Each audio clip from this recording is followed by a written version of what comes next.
urging the health authorities to start regulating baby food, at least from 0 months to 36 months, the most critical time. Oh my word, my heart's really beating. It is a very confusing feeling to look into the face of an animal that is simultaneously adorable and deadly. We're really transparent about how we run this place on the principles of degrowth. Essentially, it's how do we live well on this planet without destroying it. Watermelons. Spies in the military are helping him.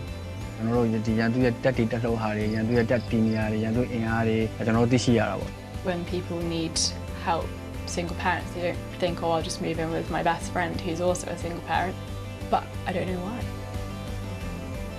Inspiring short films from the BBC. Watch now on iPlayer.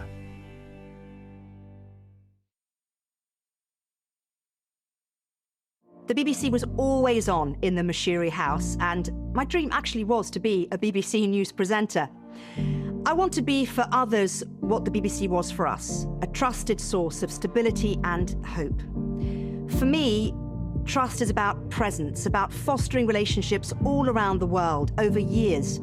So when a story breaks, we're not chasing a lead, we're already there. I'm Marianne Munchetty on The World Today for BBC News.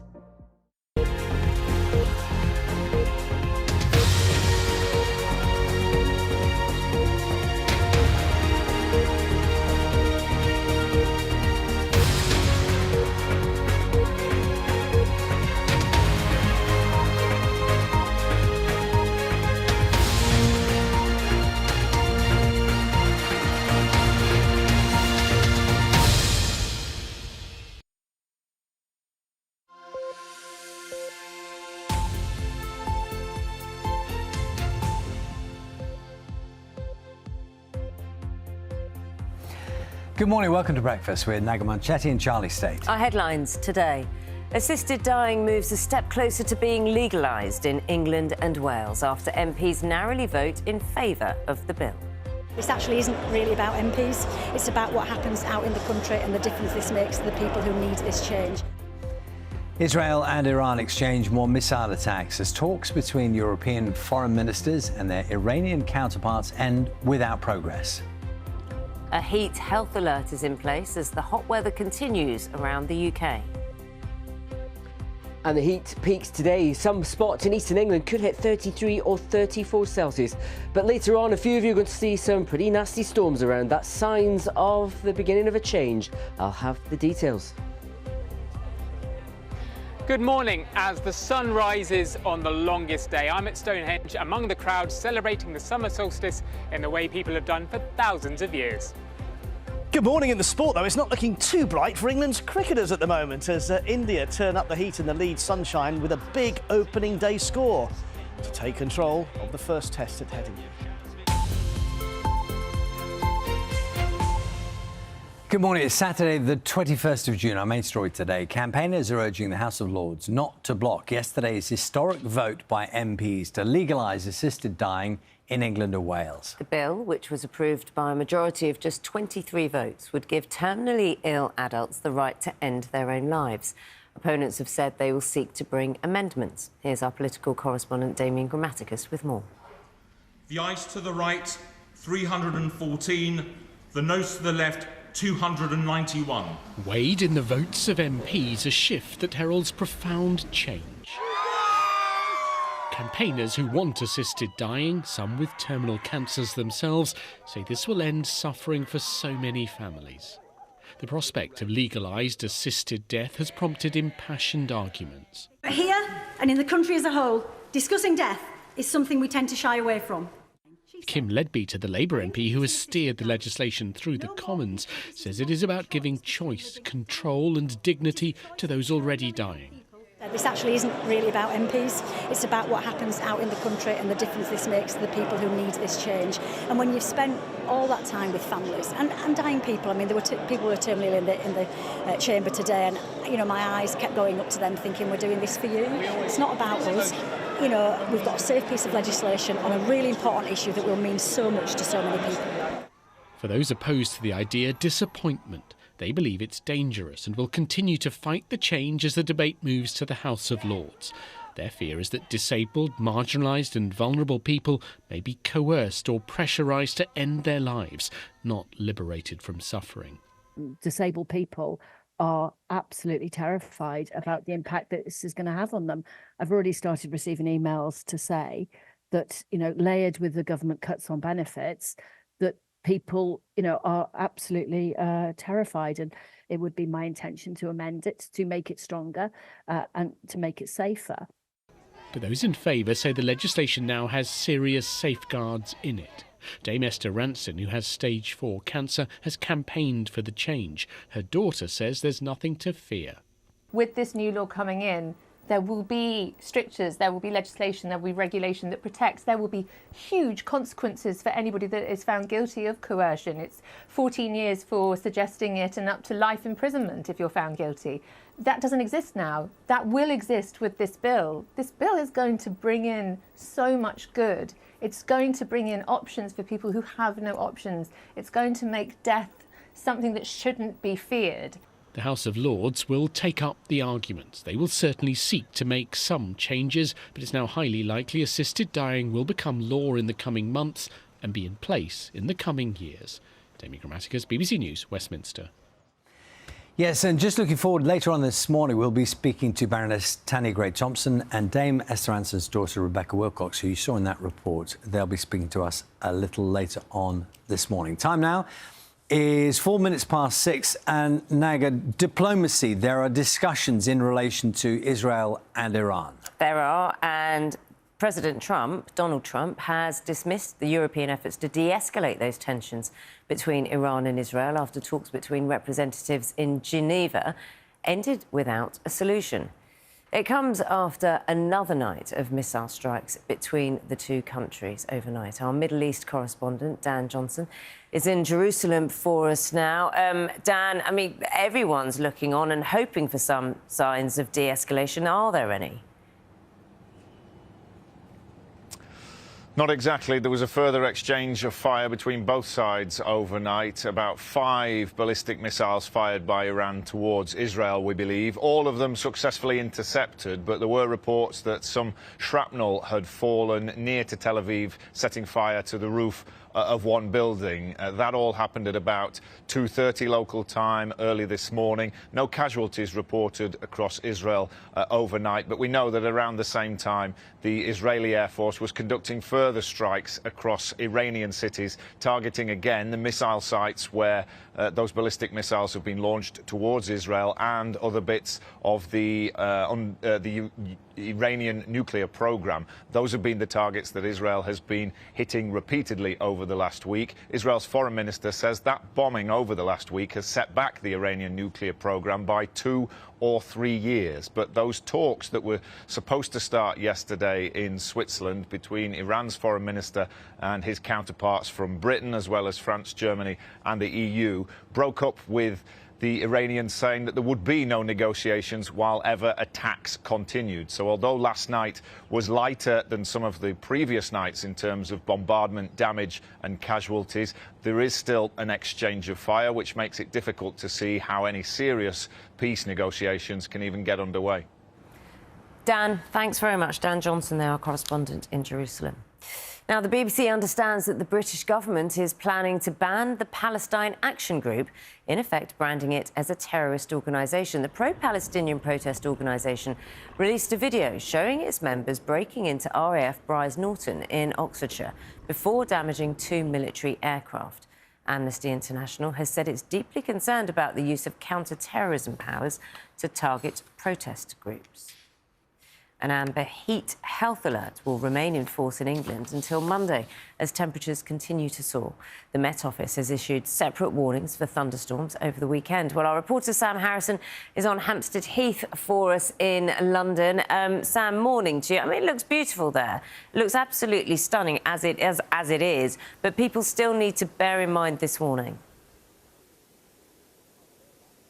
Good morning, Naga. Yes, a glorious day in store for us here at Hampstead Heath. A few people out this morning just taking in a bit of light exercise, a jog, a walk past us here today, getting that exercise in before that real heat starts to kick in later on. A lovely day for lots of people across the UK, with up to 30 degrees in Wales, up to 27 degrees in Scotland. The real brunt of that heat, though, will be felt in England, and specifically at southern and eastern areas. We could see up to 34 degrees. With that heat comes an amber heat warning. Quite rare, really, for us to get one of those. And what that means is that there will be likely added pressure on public health services, on social care services across the country as they try and deal with this heat. So we're just being asked to enjoy that heat responsibly today, and of course stay hydrated as well. Some areas across England today could reach as high as 34 degrees Celsius. Sam, thanks very much. Sam Harrison there, our reporter at Hampstead Heath. Now, the King will today become the first monarch to send a message to the team working at the British Antarctic Survey, as it marks the darkest day of the year. Each year, the BBC World Service broadcasts a message to researchers. Our senior royal correspondent, Daniela Ralph, reports.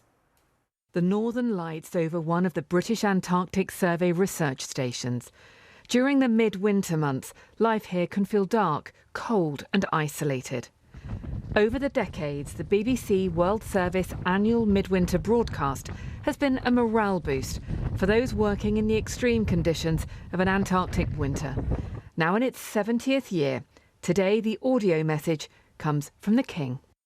I very much appreciate the resilience and commitment to duty you all demonstrate so effectively, and which embody the pioneering spirit that has characterised British polar exploration for generations. On the 70th anniversary of this midwinter broadcast, I send countless special thoughts for your celebrations today. And those celebrations by the research team in the Antarctic have been compared to their own version of Christmas Day. Traditionally, we start with a bit of a brunch. We'll have a large midwinter meal. We'll usually have a broadcast every year, which will get some messages from family and friends and hear some tunes that we've picked as a station. And then throughout the week, we have a variety of celebrations to coincide with that midwinter period, including this year, we're going to do a 10K fun run. A 10K fun run in those conditions, how fun is that? Ask me when I'm halfway round. The history of midwinter broadcasts has been varied. In 2017, there was a song from comedian and musician Bill Bailey. It's rock and roll and the South Pole in your cozy Antarctic hidey-hole. And also a unique message from the cast of the BBC comedy W1A. What are we saying? What are we saying then? I think we're saying well done and good luck. Yes, Yes. they've been very brave, so good luck. Thank you for the work you're doing. Yes, Yeah. thank you. Many thanks for the work you're doing, and good Go luck from Iceberg. us Maybe all next to the time. BBC. Yeah. Come home, Okay. keep warm. Yeah. So that's all good. Okay. And how will the British Antarctic Survey team round off their celebrations? They'll watch the 1982 horror sci-fi film, The Thing. Anybody there? The story of Antarctic researchers battling with an extraterrestrial being. A quirky end to this midwinter day. Daniela Ralph, BBC News. An extraordinary life, working life they lead.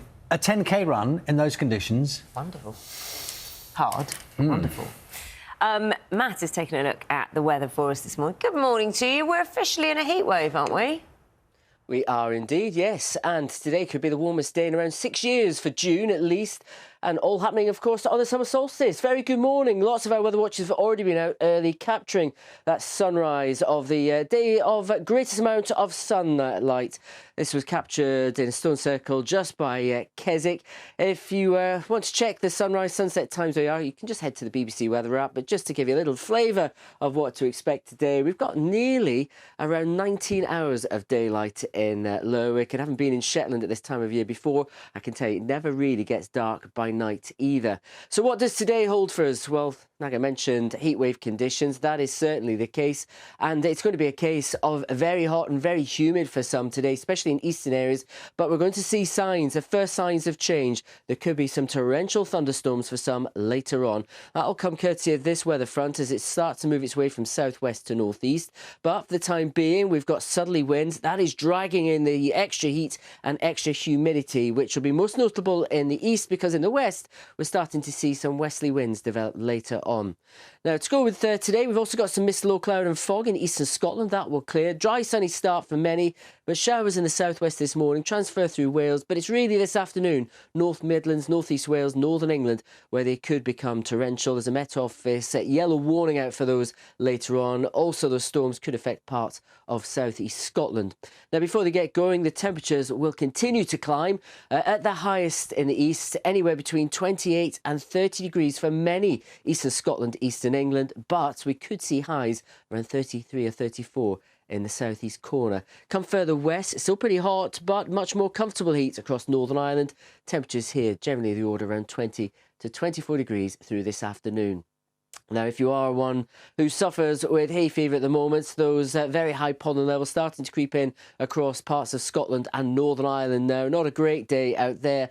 But we will finish with some storms dampening down that across the north of England and southeast Scotland. They'll continue into the first part of the night before clearing. The odd isolated shower further east. Most places will be dry. Showers, though, late in the night out towards the southwest. And it will be still a pretty humid night across some eastern areas. Last night, temperatures barely below 20 degrees. Same again tonight, a touch fresher in the west. But as we go into Sunday, a completely different day. There'll be some good sunshine to the south and east before cloud increases later. Showers throughout the day, Scotland, Northern Ireland, spreading into northern and western parts of England and Wales through the day. Some of those could be heavy, maybe an outside chance of a rumble of thunder. But a windier day, those winds coming in from the west or southwest, it will feel much fresher. The big exception being the southeast corner. Temperatures have dropped here, but still 27 degrees. Back to you both.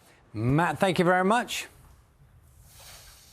14 minutes past 6. Let's take a look at today's papers. The Mirror is leading on the vote, which saw MPs narrowly back a bill to give some terminally ill adults in England and Wales the right to end their own lives. The paper says it sparked joy among supporters who were gathered outside Parliament, where opponents were also protesting against the result. Let's have a look at the Times, emphasising the bill must now go through the Lords to become law, and says it faces an uphill battle in doing so. The Sun brands pro-Palestinian activists who broke into an RAF base and sprayed military planes with paint as airheads. The government is set to ban the Palestine Action Group as a result of what the paper calls a security shambles. The Telegraph says every baby will have their DNA mapped by the NHS to predict and prevent disease. The paper quotes Health Secretary Wes Streeting, who says the advancements in genomics would allow people to leapfrog fatal conditions and receive personalised healthcare. Time now is 6:15, so thousands of people have gathered at Stonehenge this morning to mark the summer solstice, which is the longest day of the year, the most daylight. For the day, yeah. Yes. And for some, it marks the official start of summer. And with heat waves declared across parts of the UK, it's likely to be a hot one, as we've been hearing from Matt. Peter is there for us this morning. Good morning to you. So the most light in a day. For some, this is a wonderful day. For others, it means, oh, now we're getting less light. Good morning, Naga. Good morning, Charlie. That's a very negative attitude to have on this, but it is absolutely true, of course, astronomically, meteorologically. Good morning, everyone. Welcome to Stonehenge, the world's most famous prehistoric site. It's incredibly calm here, actually. The sun came up at about 4:51, maybe a little bit later, actually, this morning. Really calm, and then there were kind of cheers and clapping, people playing tambourines, ukuleles. It's kind of an extraordinary atmosphere. People here doing what people have done for thousands of years, which is marking the summer solstice. They also come and mark the winter solstice, of course. People coming from all over, chance to sort of enjoy the stones. Let me chat to Millie and Poppy. Good morning, Millie, Poppy. Now, you've actually not come too far. Whereabouts? Valley. So you've walked here? Yeah, we walked here this morning. But you live so close, but this is your first time? Yeah, this is our first time. How come you wanted to come? Well, normally it's on. Normally we're at boarding school, but this time we are home for the weekend. At the weekend. So we decided to come. Fabulous. Yeah. Thank you so much. Thank you so much. All the way from not very far to Genoa, Portofino in Italy. Leila, good morning. Good morning. What brought you here? It's just a beautiful atmosphere. It's just everything amazing. You can't explain what you feel here when you are at night and you see the sunset and you see the dawn. So you've been here all night? Yeah, since yesterday, 7 o'clock. Amazing, absolutely fantastic. Yeah. with your crowd of fans. We all Have you got some Italian snacks in here? No, everything is gone. Oh, okay, everything's gone. Right, no snacks for It me. means that it was good. Leila, thank you so much. So many people here, and it's this rare chance to sort of, if I show you over here, rare chance to sort of walk and be amongst the stones. And how many people were here? Julia from English Heritage, goodness knows how I wasn't expecting to find you here. What a surprise. How many people do we think have been enjoying the solstice this year? Yeah, we've had, I think, record-breaking turnouts this evening and this morning. We think there's about 25,000 people that have come to celebrate with us, which is amazing. And it's definitely like record-breaking for the last 10 years. We don't think we've had numbers like this come to celebrate the solstice. It's the weather, the weekend. That's it. I think a perfect combination of that lovely weather we've had leading into the weekend as well. It's just drawn people out to come and celebrate, and it's been a lovely, peaceful event. It's been a wonderful atmosphere. It really has. My first time. But Jennifer, people have been doing this for thousands of years. It's fascinating about Stonehenge. There's so many questions about this monument behind you. One thing we know for sure is that it was designed and built for days like this. It was indeed, and actually there's a sun kind of access at the heart of Stonehenge. So it was really built as a temple to honor the sun. And we had an amazing sunrise this morning where the sun came up just behind the heelstone, just on the edge of the circle. And it's a really wonderful way to come and mark this kind of seasonal moment in time, this sort of special moment in time. And we know people were doing it for over 4,000 years. So continuing the tradition. Do you ever get bored? I never get bored. It's always different. It's always an interesting experience. There's always something new to see. Jennifer, Julia, thank you so much. I think we need some music, because I was hearing ukuleles and tambourines, a little bit of singing, a little bit of drumming. Good morning. What are your names? Angie. Alison. And where are you from? Well, we were singing as the sun rose. We're from Shakti Sings, which is a national choir. So can you give us a taste of what you were singing? Yeah, we can do a little. Okay. Earth under my feet, rain on my skin, slow breath in my lungs, deep peace from within. Well, our thanks to everyone there. It's such an extraordinary place, isn't it? You get a real sense of a reason why people make those journeys. The big group from Italy, they come over. This year, the weather is just perfect, isn't it? Yeah. And you'd think the weather perfect for batting in cricket, wouldn't you? OK. At Headingley yesterday, very unusual 30 degrees in Leeds for the start of the Test series between India and England. England won the toss, and that is important in cricket, in a Test match, because it means if you win the toss, it's up to you to decide whether you want to bat first or bowl first. And everyone thought, oh, look at the conditions, great for batting, England are going to bat first. No, they decided to bowl. Michael Vaughan said he was staggered by this decision. Did it work? No. Not really. OK. Not on this occasion. Hindsight's a great thing, though, isn't it? Good morning. Yeah, England's decision to put India into bat first on the opening day of the Test series against India certainly backfired, because on a scorching day, the tourists said thanks very much and made the most of the favourable batting conditions to completely dominate at Headingley. So India will start day 2 on 359 for 3, as Joe Wilson reports. If there's such a thing as the new Indian dream, Yashasvi Jaiswal has lived it. This is his first tour of England, but his skills and his courage are famous. This is the man who left home as a boy, aged 10, to pursue his cricket ambition in Mumbai. This is how he celebrated his 100 at Headingley. What you see there, a young life of extraordinary determination, and for hours, he was too good for England.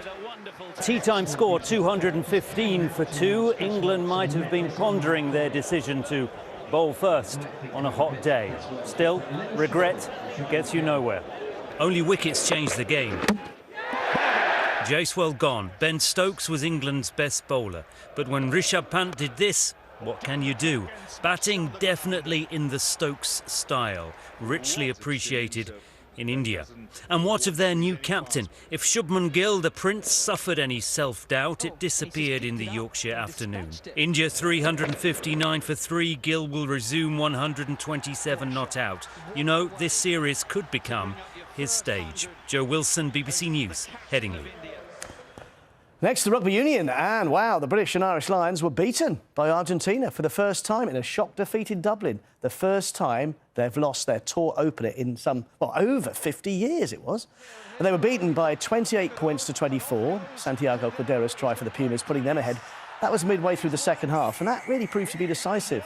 So Andy Farrell's side, they've got plenty of time to recover. They'll actually travel to Australia later today for the 3-test series after a load of warm-up matches. The actual test series down under begins next month. Now, with Wimbledon approaching, it's all eyes on Jack Draper, and the British #1 is through to the semi-finals of Queen's for the first time in his career. And this victory over the American Brandon Nakashima is important because it means Draper now will be among the top 4 seeds at Wimbledon. He had to slug it out here, though, over 3 sets for the second match in a row, but despite the heat, Draper thinks that might actually be helpful.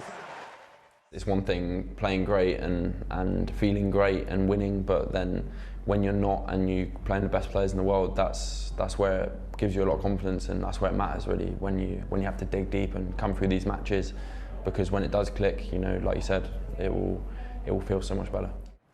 It wasn't such a good day, though, at Nottingham for the defending champion Katie Boulter, as she was knocked out at the quarter-final stage. The British #2 was hoping to win the title for the 3rd year in a row, but she came unstuck against the American, McCartney Kessler. Boulter was 4-3 up with a break of serve in the final set, but lost the last 3 games, including her serve twice, meaning her 12-match winning run on her home court, as she calls it, comes to an end. Kessler will play Rebecca Shramkova in the semi-final later. Next, Chelsea were beaten 3-1 by Brazilian club Flamengo at the Club World Cup in Philadelphia. New Liverpool signing Florian Wirtz says he wants to win everything every year at Anfield. This is after the German player joined from Bayer Leverkusen for a club record £116 million. Wirtz has signed a 5-year deal. He's only 22, and he wants to continue the form which saw him score 57 goals in nearly 200 appearances for the Bundesliga club. The deal could be a British record if various add-ons with the fee are activated over time. It's the final day of racing at Royal Ascot, and the big one of the day is the Queen Elizabeth II Jubilee Stakes. That's at a 20-4. But there were smiles all round yesterday on Friday as Sir Serna battled hard to win the Coronation Stakes. And it was a good bet as well if you had it, the 33-1 shot, beating home Zaragana. So she's trained in Ireland by Joseph Murphy and ridden by Gary Carroll, and had been beaten in all 4 outings since winning a maiden at Naas last September. The 3-year-old held off the rest of the field, though, to win by half a length, with another length back to January in 3rd. So 33-1 shot. If you backed that one, you'd have been pleased, wouldn't you? Certainly would have been. Dancing in the sunshine. Thanks, Mike. We're back in a little while. Time now for Tech Now.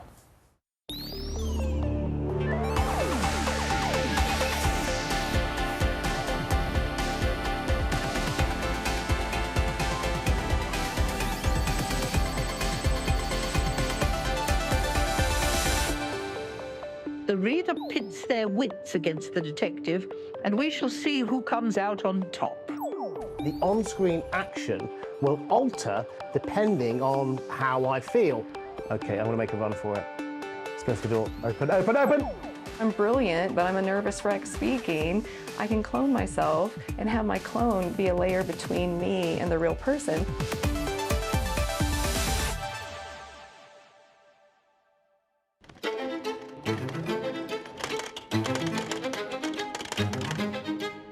If you could pick the perfect teacher for a course all about writing crime fiction, there's probably one author that would be at the top of your list. She is the most successful novelist in the history of planet Earth. She has 1 billion books sold in English language and another 1 billion in international language, so she's the exemplar in her craft. But of course, there's an obvious challenge. The world's best-selling fiction writer died nearly 50 years ago. So the team at BBC Maestro, a subscription-based online learning platform, have turned to new technology to take the performance of a real actor to a whole new level. I am Agatha Christie, and I...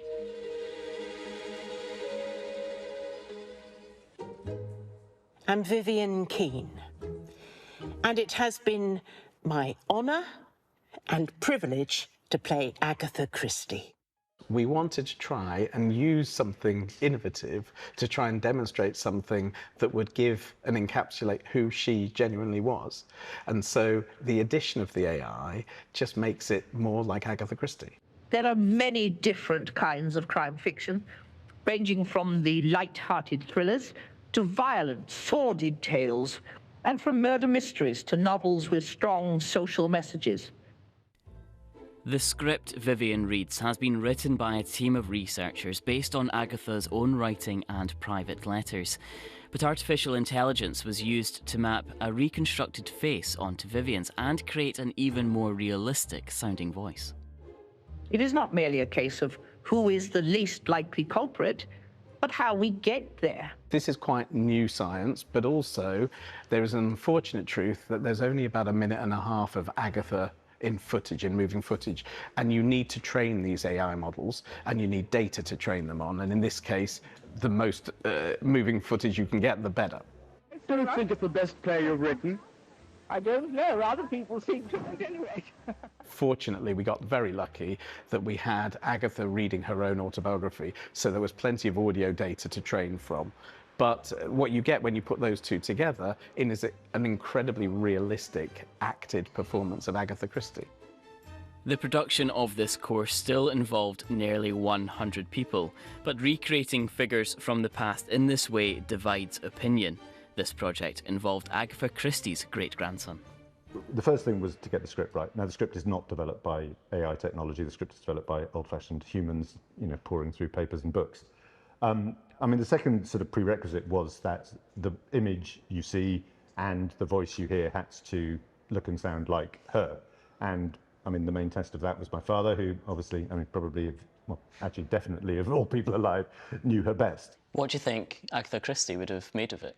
Well, I have a sort of golden rule that I never try and second guess my great-grandmother. We, as a business, as a family, try and do justice to her work, to try and, look after her reputation, look after everything. And, I hope we will have done that, and we have done that. And that's as good as I can get on that one.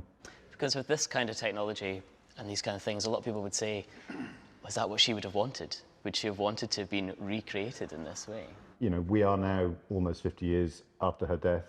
I try and look after her reputation. Particularly to share her stories with as many people as we can in as many interesting and different ways. This is sort of the background to that, which is how she worked, how she came up with it. And I think that is interesting, and I hope other people will find it interesting. Much of the technology that made this project possible wasn't even created when the project first started 2 years ago. But in this space, there are constant developments, and with it concerns about how the tech could be used in the wrong way to deceive people. The word that's often used to describe these kinds of AI is deepfake. You must have had to really consider if you were helping to develop technology that could be used for wrong reasons. Yeah, I mean, we have to create things for ourselves in the most ethical way that we can do that. Things that are important for how this technology is used. And I've always believed if you demonstrate the appropriate way to do things, then you set an example. We're not going to be able to stop this technology from proliferating. That is not our role. It will come out in all its different guises. What we have to do is show people how it can be done ethically, how it can be done to benefit people's work, and how it can be done as an opportunity. And that's the best thing we can do. I have often been asked about my technique. For Maestro, this is the first use of this tech to create a course, but ultimately it will be for audiences to decide if enhancing the actor's performance helps them to follow the plot. The reader pits their wits against the detective, and we shall see who comes out on top.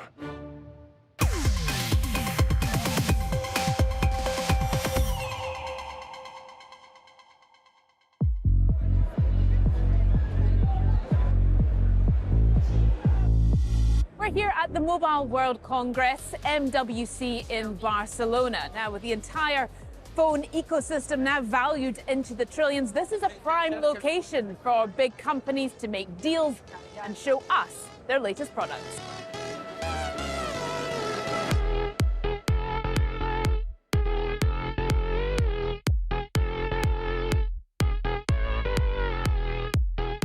As usual, there's impressive hardware on display. Camera phones, gaming phones, pink phones. Not stealing it. And for fans of a folding phone, Huawei's latest offering. This is the Huawei Mate XT, described as a triple fold phone. It's already had 6 million pre-orders in China, but at the moment there are no plans to release it in Europe. One of the reasons why you're seeing such a big push from the Chinese manufacturers here in Barcelona is because they see Europe as a tremendous opportunity. They're effectively locked out of the US market. So Europe, which is an affluent market, a market that's very engaged with technology, is very attractive. Samsung Display also brought some flexible screen concepts to the show, like this folding Switch-style gaming device. And how about this for a Go-Go Gadget briefcase, which is also a foldable portable monitor. But there was one clear flex at this year's MWC, and that's AI, specifically agentic AI, the technology designed to make our smartphones even smarter. Consumers are, they're telling us what they want from AI. Gemini, where can I get a coffee at the MWC stand? And straight away, all the places I can go. We took a view that we wanted to not only bring it to our premium devices, but right across the suite of our devices. So everybody has the opportunity to use it, experience it. Over on Android Avenue, it's all about how Gemini's live video feature allows a user to ask AI for advice based on what it sees, even what colour to paint your pottery. That looks awesome. Is it made of clay? I think it is, in fact. And I'm trying to figure out how to color it. Do you see these color swatches in front of me? With Gemini, what we've done is we've integrated it deeply with Android, so it's accessible in a really simple way. And what that means for consumers is that you can get the help you need when you want it and how you want it. To get that Mediterranean feel, I'd suggest looking at the blue or the olive green swatches. Those colors remind me of the sea and landscapes there. That really means the ability for Gemini to see the world and hear the world the way that you do. We've integrated that capability directly into the product, which allows it to do a lot more for you. Honor also uncovered their AI agent. Can you book me a restaurant for 3 people, 8 p.m. tonight and nearby? Capable of checking your calendar, traffic data and restaurant availability to help you make a reservation in one seamless step. As AI gets smarter, distinguishing real from fake is getting harder too. I tried my hand at a deep fake quiz. Are you nervous? A little bit. Oh, I like when you're nervous. So, start detection. And let's see. When I got it right? Oh, no! No! It's not AI generated, sorry. Honor's deepfake detection tool is already available in China, but will roll out globally in April. You can detect a fake video within 6 seconds. And do you have to do anything to the algorithm, bringing it to a new market? Oh, yeah, of course. Because every time we train our AI model to identify those deepfakes, so we need a really big data set, comprising like millions of videos and images. In the midst of tech giants, there are also the smaller firms keen to build a following. London-based Nothing showcasing their semi-transparent Nothing Phone 3A and 3A Pro. We're all about offering something different. I think with design particularly, we're able to offer that and stand out from the crowds. And is that something that you find that customers value? Because this year seems to be all about AI agents. You're probably the first person I've spoken to about design. Yeah, and I think people are talking about AI a lot, and actually it's a lot of buzzwords, but actually what is that offering the user?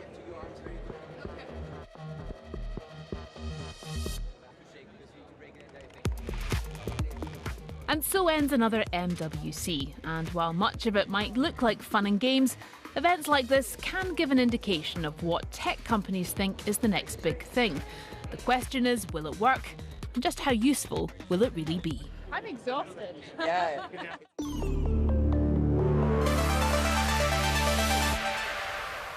Time for a quick look at some of the other things happening in tech. A new device has enabled a paralysed man to speak in real time with practically no delay.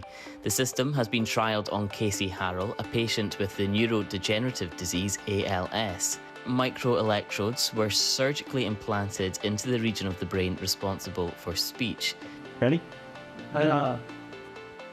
As the patient tries to speak, an AI-driven decoding model turns the signals into sound. For this patient, it worked almost instantly. The world's largest sand battery has started working in Finland. The system uses sand or crushed rock to store heat, which is typically generated from renewable sources. The heat is stored and then released as needed. This one can store 1,000 megawatt hours of heat, which is being used to replace an oil-based district heating network. And finally, how's this for cutting-edge tech? The Catinator is a remote-controlled robotic saw able to make precision cuts in rock and concrete. Its 6-axis articulation provides flexibility to operate from virtually any angle. The cutter is fully electric and produces no CO2 emissions.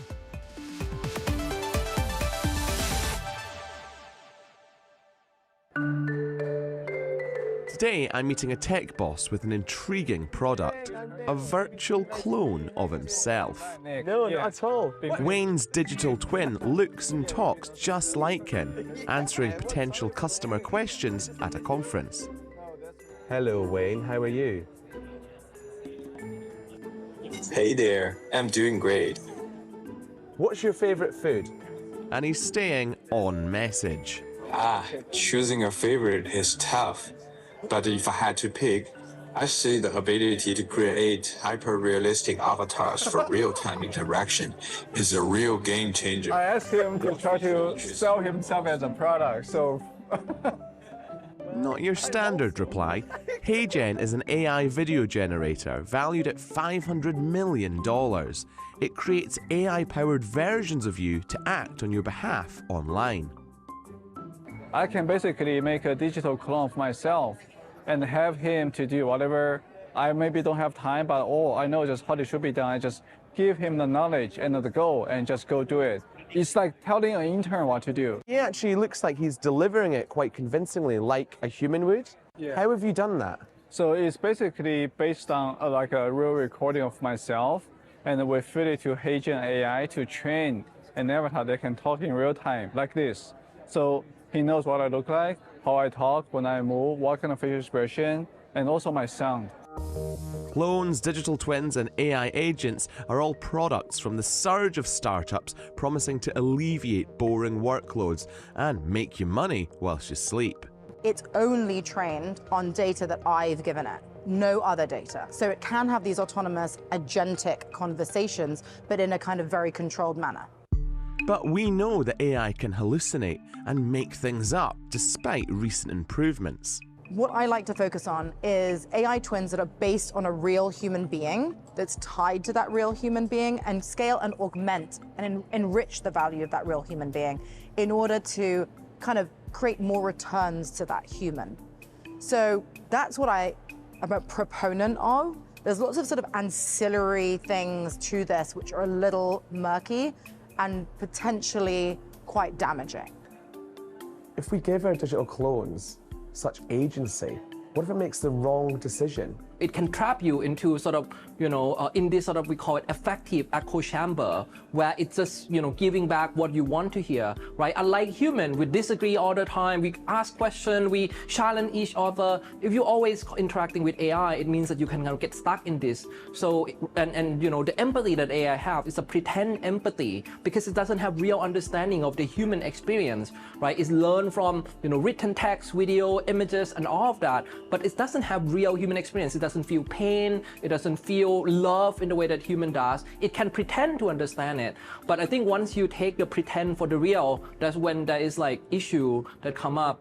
But replicas are being designed to be increasingly true to life. Some people talk, like I might talk like this or move around a lot, whereas others are very like controlled or like disciplined or whatever. Right. Do you look at the personal behavior of someone in your AI model, or is it all the same kind of skeleton, if you like? Yeah, we are in the middle of being able to pick up those signals more and more. And in the future, the avatar the model can predict, okay, we know Nick, we know how he usually talks. We can probably predict how Nick will talk when he's kind of angry, or when he's very sad, or when he's very excited. Without even you showing us all of those, we will be focusing on making the avatar more expressive, more emotional. What's next on your mind? You can be digitally cloned and put your digital likeness to work for you too. Helen Todd has been using her digital avatar, Helen 2.odd, at conferences for the past couple of years. I love getting people's reactions. It's either like, oh my God, or like, I want one, or somewhere in the middle. But if I needed to add like communication layer, or if I'm just not comfortable being on camera, like I can clone myself, or if I'm brilliant, but I'm a nervous wreck speaking, I can clone myself and have my clone be a layer between me and the real person. But I think in the near future, everyone is going to have more hyper-realistic clones. There's a lot of people here trying to sell digital clones as a product or a service. What would you say to the consumer here? I really love this book. I think it came from Princeton, called AI Snake Oil.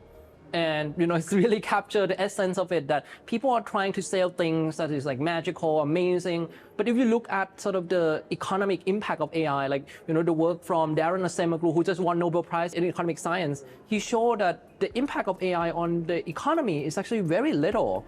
And people can feel like, wow, the AI can give them answer, but they should not forget that Google had also done something similar. Maybe not give you a full essay, but can already give people information at their fingertip, right? But you see people watch cat video rather than go and trying to understand quantum mechanics or whatever.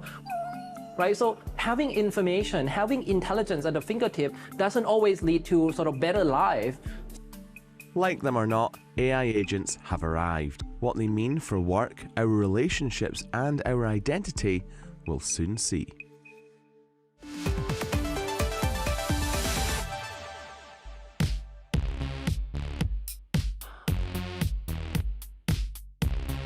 San Francisco, home to the annual Games Developers Conference. GDC, as it's known, isn't like other game shows. It's not really about showing off new games. Trends come and go in video games, and the big one this year is... Everywhere you look on the expo floor, there's an AI solution to this or an AI solution to that. But the big question is, what difference will all of this AI make to the games that we actually play?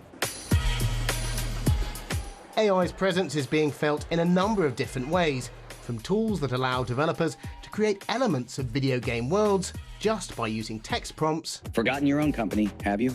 No, I'm with Fazbear Financial. Interesting, because I could swear you told me Emberstone Enterprises before. To in-game characters that react in a more realistic way with the player. Bloom says you're the one to help us tweak the plan. And AI in gaming particularly rates to how AI could improve gamers' experience by helping them play the games, or how it could enable developers to make games faster and cheaper. There's definitely a tension, and firstly it's around jobs, where AI could take developers' jobs, and secondly around training data. Where is the AI getting all the stuff that it uses to be able to generate, say, a new skin or a new character outfit? And if you imagine the traditional game developer in the middle, they're squeezed by AI on one side, the robots making stuff, and user-generated content on the other, the people making stuff. So this traditional game development is going through a very challenging time. Bravo 2, lead the way. Copy.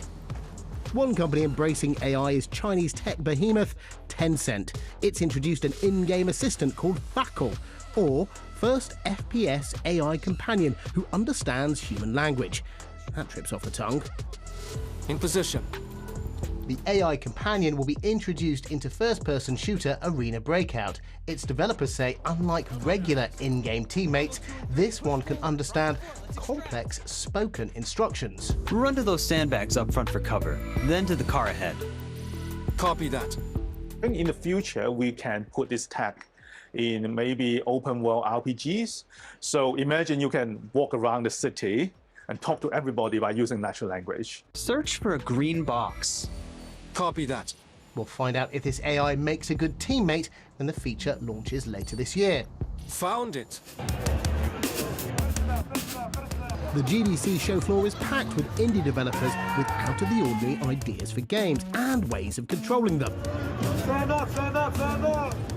Including patting a giant kitty.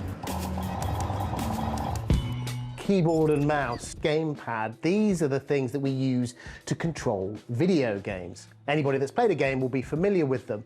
But what about if there was a different method of interacting with the action on the screen? That's what this band on my wrist is doing. It's fitted with a variety of different sensors which are measuring my emotions. It actually has more sensors in it than you would find in a smartwatch. The on-screen action will alter depending on how I feel. Now, this is a horror game demo. What happens if I get frightened? Called OroMind, it can be used to create a relaxing experience, or as we see here, something designed to do the opposite. And I can see the emotions that I'm feeling on this screen here. Spooky doors, oh. Mannequin. Okay, he's not doing anything. An even creepier factory space. Whoa! If you want to survive, stay calm. If I don't want this mannequin to get me, I've got to try and calm down. And there's another one here. Okay, I want to make a run for it. Let's go for the door. Open, open, open!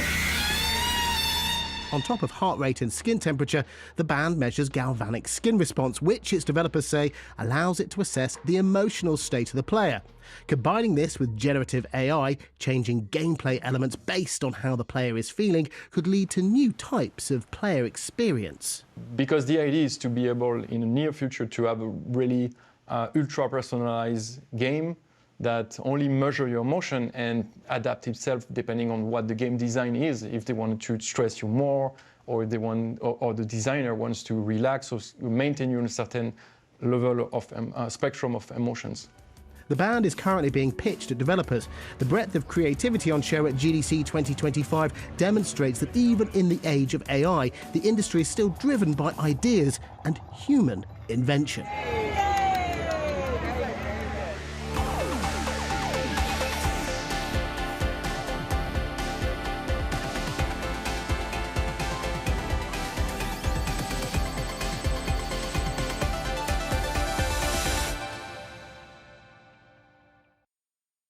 Welcome back. Time now is 10 to 7. Now, when hairy biker Dave Myers died from cancer last year, there was an outpouring of tributes from his fans, with thousands of bikers descending on the television chef's hometown, Barrow-in-Furness, for Dave Day. And this morning, riders will set off from London to take on the journey again in his memory. Our reporter, Jamie McCubbin, has been speaking to some of those involved. This one's for you, Dave. Take me back. Amazing. Exhilarating. When the convoy started at 8 o'clock at the Ace Cafe, we thought a few hundred bikes, but then, my gosh. We're here to celebrate such a beautiful human, and us bikers have got together and we're going to have a Dave Day. Just had to stop and it was just gobsmacking. You got a tear in your eye. It's well emotional, isn't it? It's superb, great cause. A year ago, the biking community set off from London to Barrow with one man on their mind and in their hearts, hairy biker Dave Myers. It turned out 46,136. Because it was so huge, you knew you just had to do it again. How could we not? So this is yours. Look at that. The learner plates are on. Yeah. Lily joined Dave Day 1 as a pillion rider. Come on, beauty. With her husband's best mate and fellow hairy biker, Cy King. But this time round, the dream is to ride her own bike. How would Dave feel about you learning how to ride? Oh, he would love it. He always said, Lil, go for it. And I always said, my darling, but you're my rider. Not as easy as it looks. Did you get it? I haven't done it because there's a camera. It doesn't usually do this, do you? No. No. You intimidated me. Driving solo or pillion, Barrow can't wait to greet her. And Barrow is so excited. They've changed the name of their museum to The Dave Museum. Let's have a look. We're taking a tour with Dave's Barovian Bezzy, Graham. Remember it well. Go on. Yeah, there he is. He's hairless.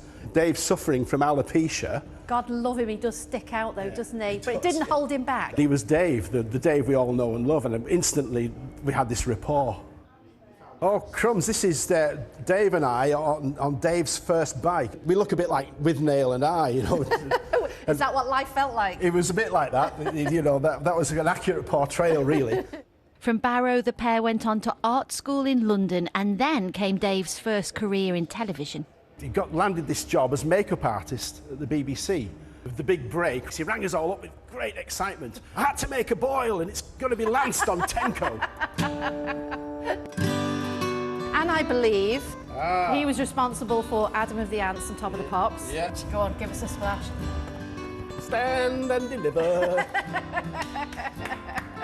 From humble, happy beginnings, Dave grew into a beloved television star. It's this green screen. Wonder of delights. Set, right, get right on word. the bike. We're proud of you, Dave. We miss you a lot and wish you were here. And Dave will be hugely missed by everyone on Dave Day. But a little piece of his history will be there. Earlier this year, the bike Dave drove on the very last Hairy Bikers series was auctioned off for charity.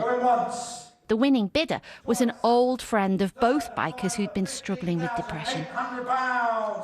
But after Dave Day won, he'd reached out to the biking community and had been overwhelmed with the love and support they'd shown. And the man who bought the bike... Yeah, Simon Harrison. He wants to say thank you to you. Oh my God. Okay, Oh, can we call lovely, him? Lovely. Hi, Simon. Hello. How are you, Hara? I owe Dave and Lily a debt that I know I can never repay. The Dave Day community gave me the voice to actually turn myself around, and having Dave's bike, I can't even begin to express in words what that means to me. We'll see you in London. See you on a ride. Bye-bye. Take care. So today, Dave's bike will ride once again, alongside friends and strangers, all touched by the spirit of a man who brought the nation together, one meal, 1 mile, 1 smile at a time. So we can go to Jane now, because I think, Jane, they are very shortly to start the morning ride. Morning to you. Good morning. The bikers have assembled, Woody. Ladies and gentlemen, what day are we having? Oh gosh, I got wellied by a camera in the head then, Si. I saw that. I saw that. That's neat. You've made it back. Yes, we have. We're yes, going we have. again. We are going again. Of course, we had to. I mean, after the last one, we thought, nah, we're not doing this again. But here we are. Here we are. Here we are. Lily, how many hugs have you had this morning? Many, many, many hugs, and I still want some when we get at the other end. Thank you, everybody, for being here.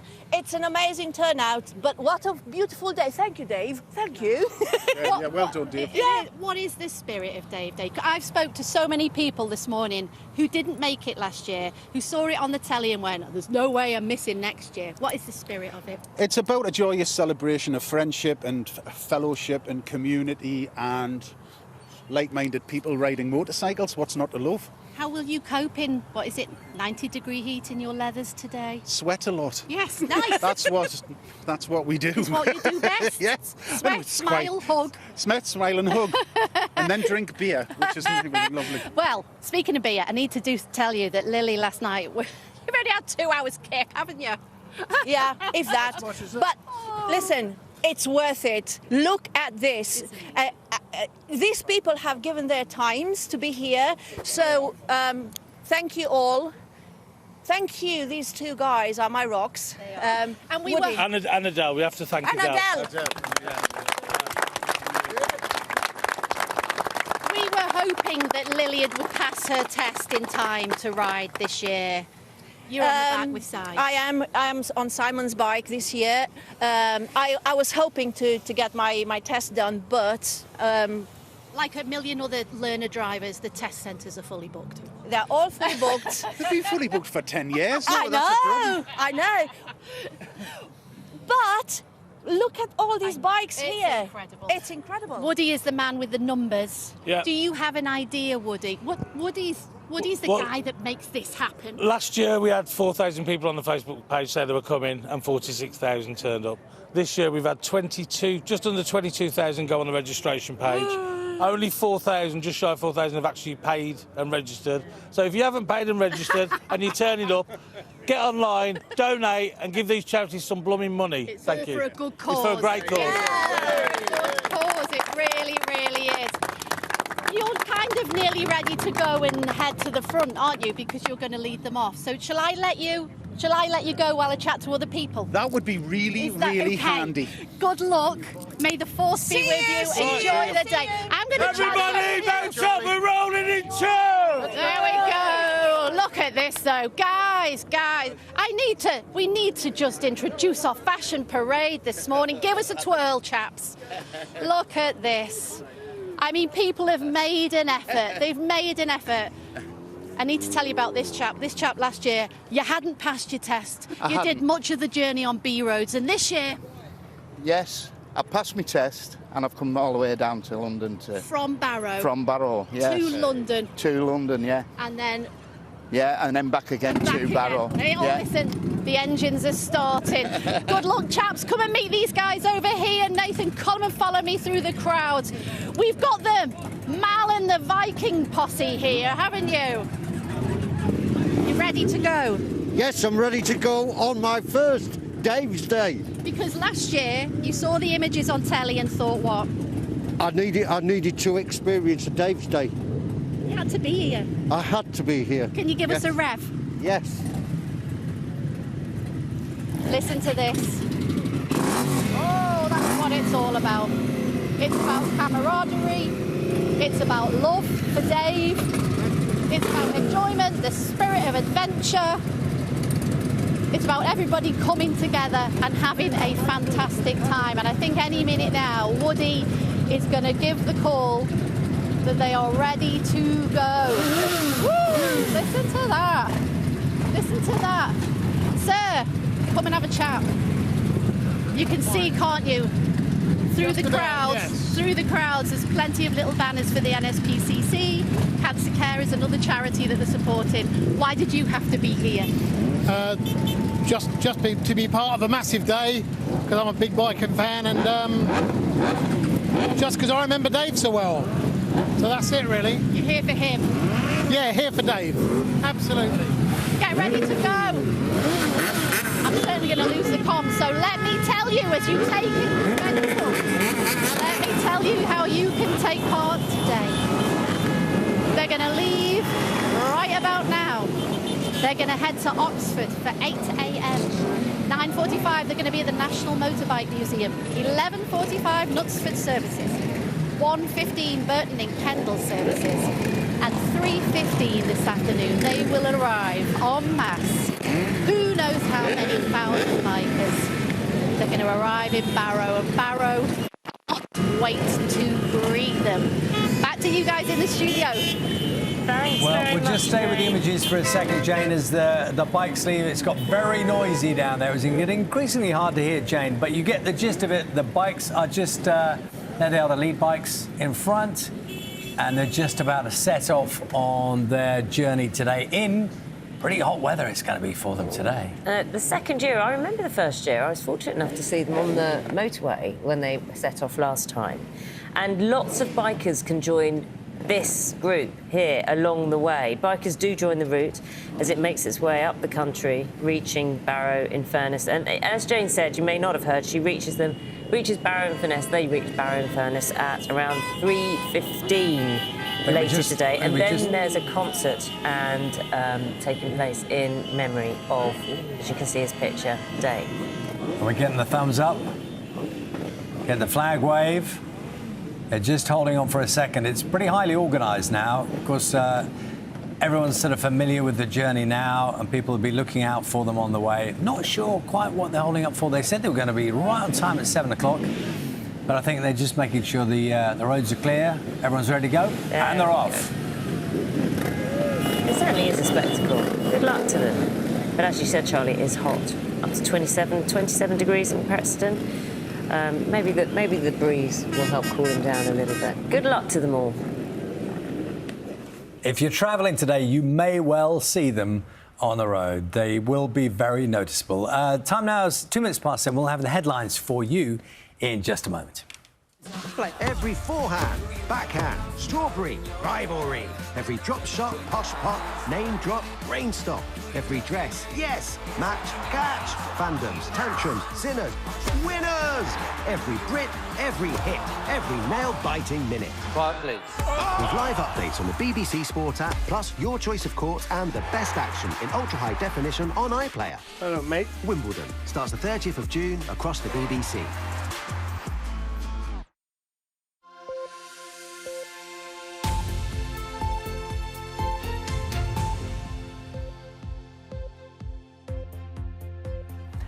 Good morning, welcome to Breakfast with Naga, Munchetty and Charlie Stayt. Our headlines today. Assisted dying moves a step closer to being legalised in England and Wales after MPs narrowly vote in favour of the bill. This actually isn't really about MPs. It's about what happens out in the country and the difference this makes to the people who need this change.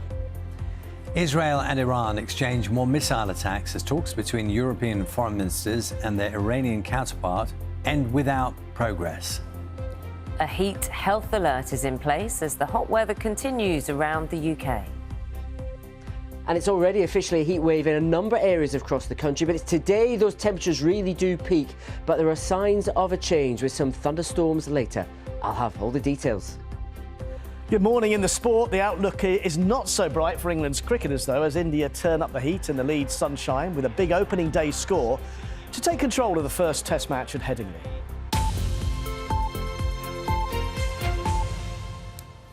Good morning. It's Saturday, the 21st of June. Our main story today. Campaigners, including Dame Esther Rantzen, are urging the House of Lords not to block yesterday's historic vote by MPs to legalise assisted dying in England and Wales. The bill, which was approved by a majority of just 23 votes, would give terminally ill adults the right to end their own lives. Opponents have said they will seek to bring amendments. Here's more from our political correspondent, Damien Grammaticus. The ayes to the right, 314, the noes to the left, 291.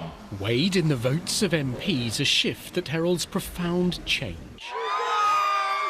Campaigners who want assisted dying, some with terminal cancers themselves, say this will end suffering for so many families. The prospect of legalised assisted death has prompted impassioned arguments. But here, and in the country as a whole, discussing death is something we tend to shy away from. Kim Leadbeater, the Labour MP who has steered the legislation through the Commons, says it is about giving choice, control and dignity to those already dying. This actually isn't really about MPs. It's about what happens out in the country and the difference this makes to the people who need this change. And when you've spent all that time with families and dying people, I mean, there were people who were terminally in the chamber today, and you know, my eyes kept going up to them, thinking, we're doing this for you. It's not about us. You know, we've got a safe piece of legislation on a really important issue that will mean so much to so many people. For those opposed to the idea, disappointment. They believe it's dangerous and will continue to fight the change as the debate moves to the House of Lords. Their fear is that disabled, marginalised and vulnerable people may be coerced or pressurised to end their lives, not liberated from suffering. Disabled people are absolutely terrified about the impact that this is going to have on them. I've already started receiving emails to say that, you know, layered with the government cuts on benefits, that people, you know, are absolutely terrified. And it would be my intention to amend it, to make it stronger and to make it safer. But those in favour say the legislation now has serious safeguards in it. Dame Esther Rantzen, who has stage 4 cancer, has campaigned for the change. When somebody says one of the reasons I wanted assisted dying was I didn't want to be a burden. Well, that's how I feel, in the sense that if I die in agony, that memory will be a burden for my family. Not because I'm awkward or inconvenient, I may be both those things, but because nobody wants to see a loved one die in pain. Nobody wants that. The House of Lords will take up the argument. They will certainly seek to make some changes, but it's now highly likely assisted dying will become law in the coming months and be in place in the coming years. Damien Grammaticas, BBC News, Westminster. Let's speak now to our political correspondent, Tony Bonsignori. Tony, very good morning to you. So an important vote yesterday. This is the beginning, though, of a process. Just track us through what happens next. Morning, Charlie. Morning, Naga. Yeah, this goes then formally to the House of Lords in the next few weeks. They essentially go through the same stages that we've had in the House of Commons. So votes on the principle, then line-by-line scrutiny, and then suggested amendments to this bill, particularly around this issue of safeguarding we're expecting. And once they've gone through that process, it goes back to the House of Commons and MPs decide whether they want to accept those amendments or not. And it can go backwards and forwards. The process is called ping pong. But a couple of things to note on this. Firstly, there's lots of people in the House of Lords with a real interest in this, be they doctors, lawyers, campaigners. So I do think they will want their voice to be heard on this. Also, opponents of the bill, even though they lost yesterday, the majority in the House of Commons was halved. So they might feel that they've got a bit of momentum on their side. And the other thing to say is, if this bill is going to become law in this form, it needs to be finished by the end of this Parliament, which is likely end of this year, probably the start of next year. So there will also be some time pressure on Lords and MPs as well to get this done. Tony, for the moment, thank you very much. Time now is 7:09. I should just say, actually, that a little later on this morning we'll be speaking to Baroness Tanni Grey-Thompson, you saw in that report. That's around 10 minutes. A little later on as well this morning, Dame Esther Ranson's daughter, Rebecca Wilcox, will be speaking to us. That's at 9:15. Of course, we heard from her mother in that report a moment ago. Naga, you're going to bring us up to date with comments from the White House in connection with Israel and Iran and some other diplomacy as well. Yeah, diplomacy efforts which are not seen yet to be working. President Donald Trump has dismissed European efforts to de-escalate tensions between Iran and Israel after talks between representatives in Geneva ended without a solution. It comes after another night of missile strikes between the two countries. Our Middle East correspondent Dan Johnson is in Jerusalem for us now. Dan, so scepticism over these de-escalation efforts. Has there been any progress?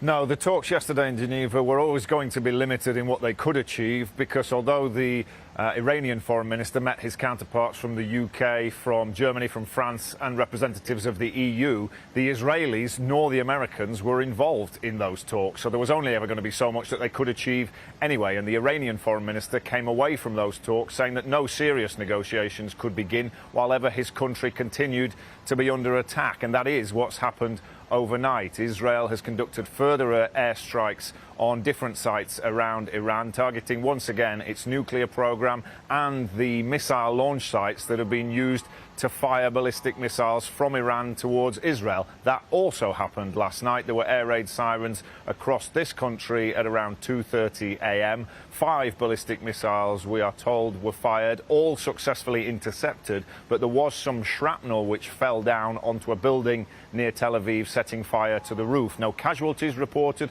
but still further damage being inflicted on the ground in both Israel and Iran. So for the moment, the chance of actually entering any serious peace talks or negotiations about bringing some sort of peaceful end to this conflict looks remote. But Donald Trump has laid out this 2-week window, which he says is available for the Iranians to come to the negotiating table to talk about de-escalating and reaching some sort of deal on their nuclear program. But they have said the self-defense of Iran is not up for negotiation. They again reiterated that their nuclear program is about generating electricity and power, not about producing nuclear weapons. Dan, thanks very much. That's our correspondent Dan Johnson there in Jerusalem. The BBC understands that the British government is planning to ban the Palestine Action Group, in effect branding it as a terrorist organisation. The pro-Palestinian protest organisation released a video showing its members breaking into RAF Brize Norton in Oxfordshire before damaging 2 military aircraft. Amnesty International has said it's deeply concerned about the use of counter-terrorism powers to target protest groups. An amber heat health alert will remain in force in England until Monday as temperatures continue to soar. The Met Office has issued separate warnings for thunderstorms over the weekend. Well, our reporter Sam Harrison is on Hampstead Heath in London for us. Sam, good morning to you. Looks lovely behind you, absolutely lovely, but people need to take care today. Good morning, Naga. Yes, a beautiful day here and a beautiful day for lots of us across the UK as well. But the real brunt of that heat being felt in England, where temperatures could reach as high as 34 degrees in southern and eastern areas of the country. And with that comes quite a rare amber health warning. What does that mean in principle? Well, we're all being asked to take more precautions in the sunshine to stay hydrated, because there's likely going to be an increased pressure on our health services, on the NHS and on social care services as well. So we're all being asked to be mindful of that. But what makes this weekend particularly unusual is that there's also a second weather warning in place for storms. That's a yellow warning for areas of northern England, northern Wales and southern Scotland. And we're told that those storms, when they hit, could be very fast. They could hit without little warning, and they could be very serious as well, causing flash flooding across some of those areas. So if you are in those areas, just a reminder to stay vigilant, because whilst it might be very sunny at one minute, those storms could hit very fast the next. So a really varied weekend of weather, quite an unusual weekend of weather ahead of us. The primary focus, though, is the fact that it is going to be very hot, 34 degrees in some areas of the country, and some of us in southern areas as well, just being asked to keep an eye on our water usage too. But the overriding message today is that it is going to be very warm across the country. Sam, thanks very much. Sam Harrison there for us. The government has announced a plan to invest £650 million into DNA technology to treat serious illnesses before they become a problem. The ambition, which includes mapping the DNA of all babies born in England, is part of a 10-year plan to transform the NHS and ease pressure on services by focusing on technology and prevention. The King will today become the first monarch to send a message to the team working at the British Antarctic Survey as they mark the darkest day of the year. Each year, the BBC World Service broadcasts a message to the researchers. Our senior royal correspondent, Daniela Ralph, has more. The northern lights over one of the British Antarctic Survey research stations. During the midwinter months, life here can feel dark, cold and isolated. Over the decades, the BBC World Service annual midwinter broadcast has been a morale boost for those working in the extreme conditions of an Antarctic winter. Now in its 70th year, today the audio message comes from the King. I very much appreciate the resilience and commitment to duty you all demonstrate so effectively, and which embody the pioneering spirit that has characterised British polar exploration for generations. On the 70th anniversary of this midwinter broadcast, I send countless special thoughts for your celebrations today. And those celebrations by the research team in the Antarctic have been compared to their own version of Christmas Day. Traditionally, we start with a bit of a brunch. We'll have a large midwinter meal. We'll usually have a broadcast every year, which will get some messages from family and friends and hear some tunes that we've picked as a station. And then throughout the week, we have a variety of celebrations to coincide with that midwinter period, including this year, we're going to do a 10K fun run. A 10K fun run in those conditions, how fun is that? Ask me when I'm halfway around. The history of midwinter broadcasts has been varied. In 2017, there was a song from comedian and musician Bill Bailey. There's a rock and roll and the South Pole in your cozy Antarctic hidey-hole. And also also a unique message from the cast of the BBC comedy W1A. What are we saying? What are we saying then? I think we're saying well done and good luck. Yes, and Yeah. they've been very brave, so good luck. Yes. And thank work you. you're doing. Yes, yeah. thank you. Many Go. thanks for the work you're doing, and good Go luck from Iceberg. Yes, Maybe all of next us here at the time. BBC. Yeah. Come home, Okay. keep warm. Yeah. So that's all good. Okay. And how will the British Antarctic Survey team round off their celebrations? They'll watch the 1982 horror sci-fi film, The Thing. Anybody there? The story of Antarctic researchers battling with an extraterrestrial being. A quirky end to this midwinter day. Daniela Ralph, BBC News. I know at least one person who wishes they were there, and that's Matt, because I was watching that film, Matt, because there's so much to learn from that place, isn't it, for people in your line of work? Oh, gosh, yeah, fascinating. There's the whole world climate almost locked in there in the ice as well. Yeah, I'd love to get there one day, maybe. Although, saying that, I much prefer the days to be a little longer than shorter. But, of course, very good morning to you. We've had the summer solstice sunrise, of course, this morning. Now, well above the horizon here in Gwynedd in northwest Wales. If you are out and about today, well, you've got close to 19 hours of daylight to enjoy in Shetland. At the least, and saying that with a sort of inverted commas, 16 hours, 14 minutes at St Helier. All your sunrise, sunset times are there for you on the BBC Weather app if you want to check them out where you are. But it will be a funny old day, really. We've got the heat wave conditions across quite a few areas already, but today even hotter for some and increasingly humid too, with the risk of some thundery showers. We've got our air being dragged up from the near continent. It's this weather front, though, here, which could bring the thunderstorms later as it moves its way northwards and eastwards. But even before it arrives, we have seen some medium-level cloud throw up some surprise showers across some southern counties. They're those showers that drop the big raindrops down onto the ground and then move on. Bit of sunshine will follow in its wake. The showers that will eventually bring the thunderstorms gathering down towards the southwest right now. Now, most of you actually starting the day dry. We have got those showers just drifting across the south. Misty, foggy start through eastern parts of Scotland. Most of that should lift and break through the day. Sunny spells for Northern Ireland. Much more comfortable feel for you here.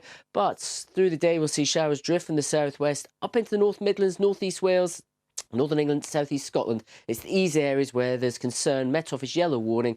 We could see some torrential downpours for one or two. Not everyone, though, will see it in these areas. Hottest today across the east of the country, 28, 29 eastern Scotland, 30 to 34 in eastern England. Hottest June day in 6 years, if that happens. Further west, a much more comfortable heat in Northern Ireland, as I said, 20 to 24 degrees. But pollen levels are continuing to climb, and lots of us suffering right now. Very high across parts of South Scotland and Northern Ireland too. As you go into tonight, showers and storms across the north will continue for time north of England, South East Scotland, maybe just clipping other parts of eastern Scotland before departing. Showers then, mainly rain showers, return into the west later on. Tomorrow, though, hot towards the south and the east after a very warm start, but we will see cloud and showers start to gather from the north and west through the day, staying driest, though, in the south and the east. That's how it's looking. Back to you, Charlie.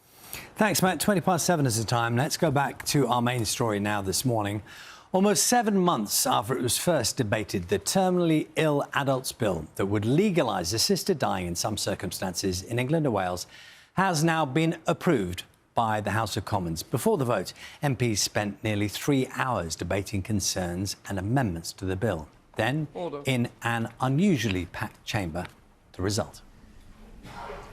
The ayes to the right, 314. The noes to the left, 291. So that, as you heard, a majority of just 23 MPs. Encouraging or assisting suicide is currently against the law, with a maximum jail sentence of 14 years.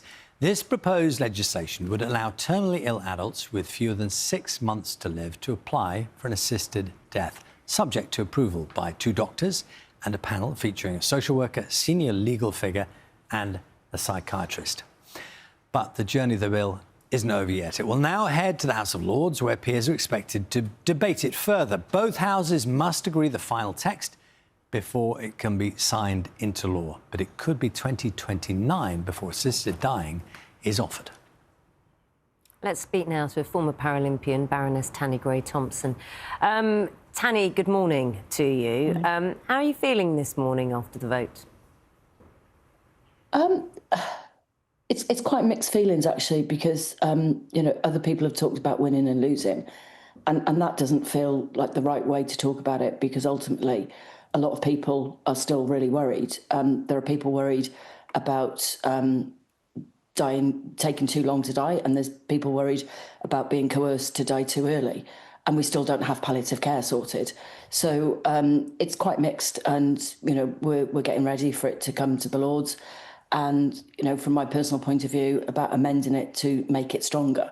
We've been told it's the strongest bill in the world, but to be honest, it's not very high bar for other legislation. So I do think there are a lot more safeguards that could be put in.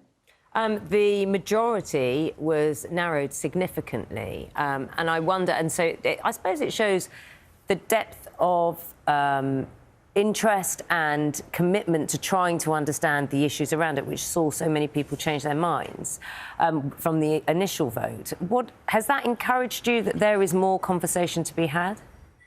There's definitely more conversation. I mean, I feel a lot of sympathy for MPs. They came in, knew, a lot of them didn't have an opinion on this. They're chucked straight into one of the most controversial pieces of legislation for a long time.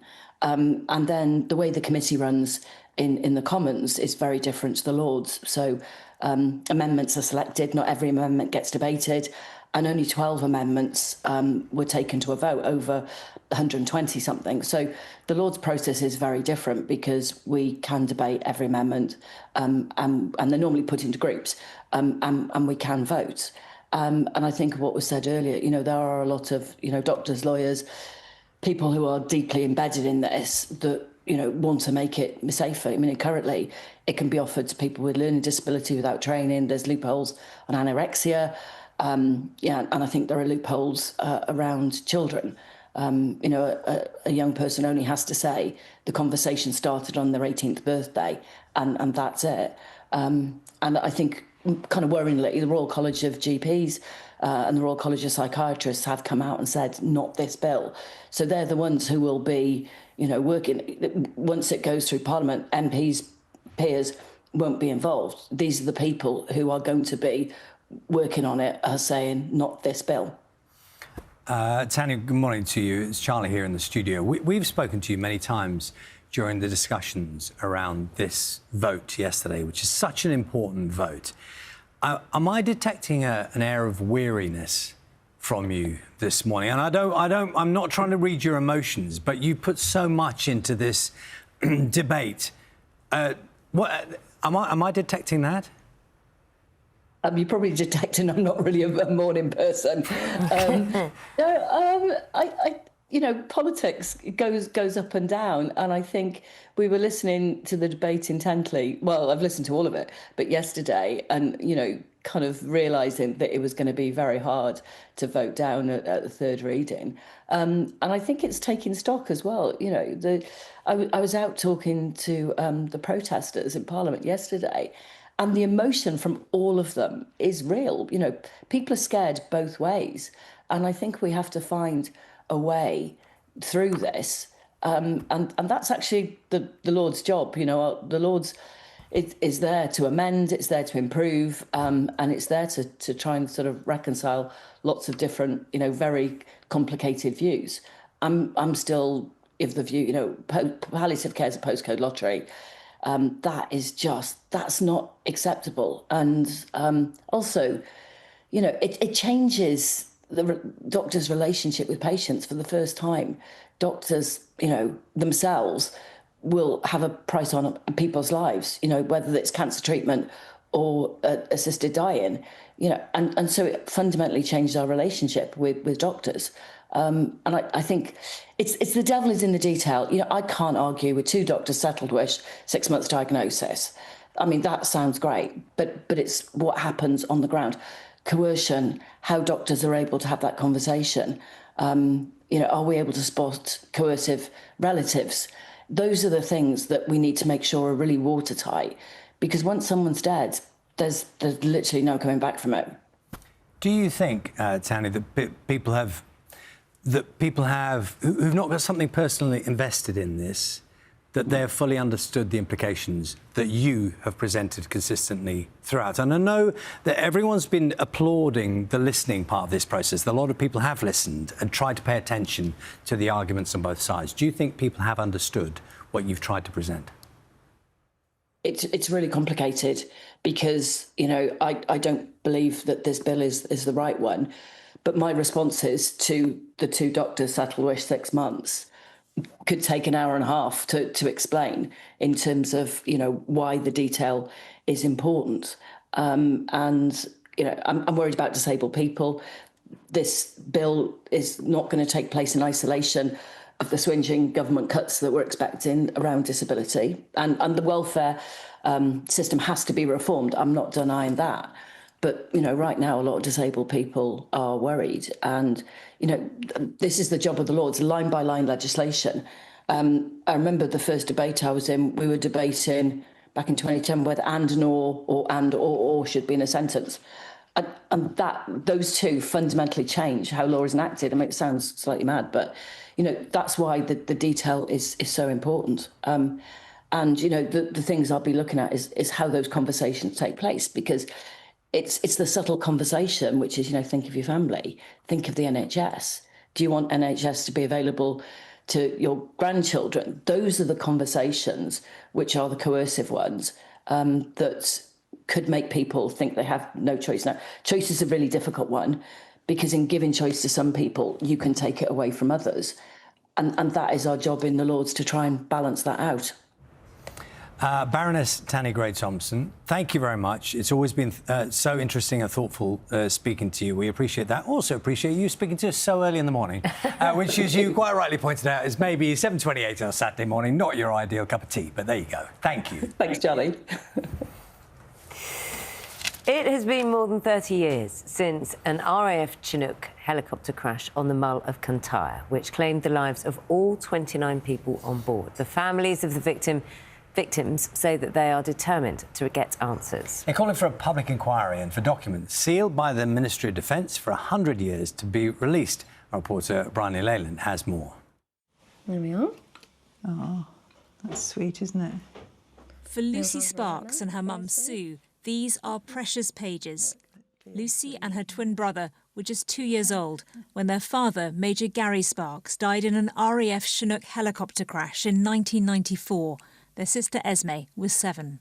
Looking back at days on the beach, in the woods, birthday celebrations, Christmas celebrations, it has been really lovely to have that as a kind of treasure over the years. But aside from that, you know, no first-hand memories myself, so a lot of that has come through my mum, my sister, and that's kind of how I've been able to build a picture of my dad, who I understand was a social butterfly, an entertainer, a prankster, the fun one, really. So what we've missed out on, you know.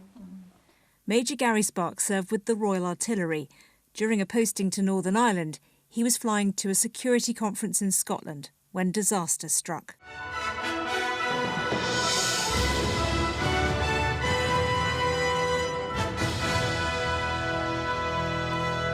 Good evening. An RAF Chinook helicopter with 29 people on board has crashed in the west of Scotland.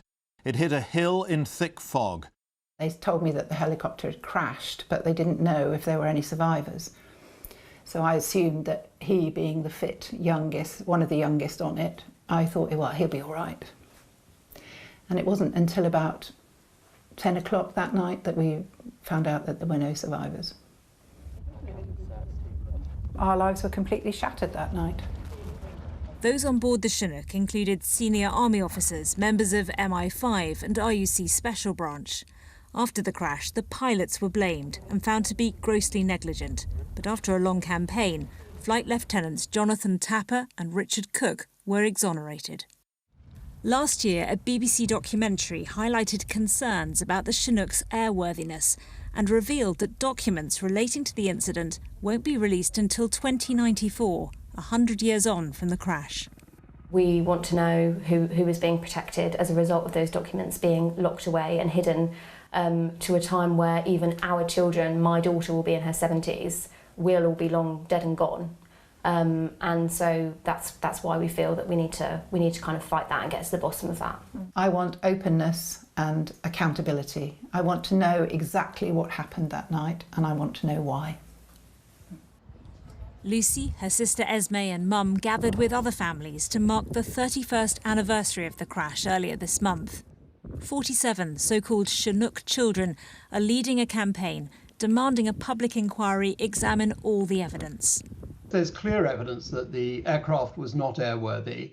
There had been an order grounding all of this type of Mark II Chinook, which had these known problems. All the past investigations have only looked at parts of the material in isolation, and they've come to conclusions about what didn't happen. What they haven't done is come to the conclusion as to why these people died, and it's that explanation that the family are entitled to. The Ministry of Defence says records held in the National Archives contain personal information relating to third-party individuals, and early release of those documents would breach their data protection rights. They told us the Mull of Kintyre crash was a tragic accident, and our thoughts and sympathies remain with the families, friends and colleagues of all those who died. They added they are considering their response to campaigners' legal action, and it would be inappropriate to comment further. Did you see about the PMQs yesterday, Sis? Did you have a look at that? Discussing progress on the campaign, Lucy and her sister Esme are determined to keep up the pressure. We've waited 31 years, so we need answers. They continue to feel the loss and the absence of their father. We've been dismissed and then we've been met sort of with a wall of silence. So we are very, very keen to move forward. We are very keen to continue the fight. Grief will never go away, but I think this will be a big part of it if we can get the answers that we want. So answers are absolutely critical. Bryony Leyland with that report. Time now is 7:33. Lovely weather. Yes. Great Good day morning. for cricket. Yeah. Maybe not for England. Well, you look at the conditions, dry, hot. In Leeds, you think, oh, it favours the batters in cricket. And before a test match, you toss a coin to see who can decide who wants to bat or bowl first. And England won the toss. And you'd have thought, yeah, the conditions look great for batting. Let's bat first. But no, Ben Stokes, well, he likes to shake things up, doesn't he? Mm-hmm. He does like to do things differently. So maybe that was part of the thinking. Maybe they saw something in the wicket and thought, we can have a go at bowling here and get a few wickets. But it didn't work out like that, did it? Did he speak in that voice? So I don't know why. That was very weird, wasn't it? Very strange, sorry. But I take your point. You get the gist. That's good. It's not just me, actually. Good morning. Former captain Michael Vaughan not speaking in a funny voice, but he did say he was staggered by England's decision to field first after India hit a big score on day one of the first test at Headingley. So despite hot temperatures and a pitch offering no obvious assistance to the bowlers, Captain Stokes chose to bowl on winning the toss, and India said thanks very much, with the exciting young talent Yashasvi Jaiswal reaching his fifth test century for India. He was actually removed by the England captain shortly afterwards. But then the tourists, led by the skipper Shubman Gill, continued to push on in Leeds as he captained the test team for the first time and led by example. He's still going strong, unbeaten on 127. India will resume day two on 359 for 3. Next to rugby union, oh dear, the British and Irish Lions. They were beaten by Argentina for the first time in a shock defeat in Dublin, the first time they've lost their tour opener in over 50 years. They were beaten by 28 points to 24. Santiago Cordera's try for the Pumas, putting them ahead midway through the second half. And that proved to be decisive. Plenty of time, though, for Andy Farrell's side to steel themselves and recover and learn from this. They'll travel to Australia today, then about 6 warm-up matches before the 3 Test series starts down under next month in the middle of July. Jack Draper in the tennis is through to the semi-final at Queen's for the first time after a tough 3-set win over the American Brandon Nakashima. He'll play Jiri Lehecka later for a place in the final. But the British #1 had to work hard to get there, as Andy Swiss now reports. British #1, Jack Draper. Warm day, warm welcome. High fives for Jack Draper, and with good reason it seemed, as against America's Brandon Nakashima, he made a walloping start. But although Draper took the first set, the second proved a different story, as his precision suddenly deserted him. And the second set has gone for Jack Draper. Nakashima levels. And so to a decider, could Draper drag himself back? Well, how's this for an answer? This time, he won't be denied, he has the break. Eventually, thrillingly, he sealed his place in the semis. is it. Into the last four, into the world's top four, Jack Draper. It's a win which also boosts his Wimbledon chances, guaranteeing him a top 4 seeding there. That, though, can wait, because his Queen's quest shows no sign of stopping. Andy Swiss, BBC News. Yeah, so important for Wimbledon to get into the top 4 in terms of the seed, so you avoid the really big names until at least the semi-finals. Now, it wasn't such a good day at Nottingham for the defending champion, Katie Boulter, as she was knocked out at the quarter-final stage. The British number 2 was hoping to win the title for the 3rd year in a row, but she came unstuck, rather surprisingly, against the American McCartney Kessler.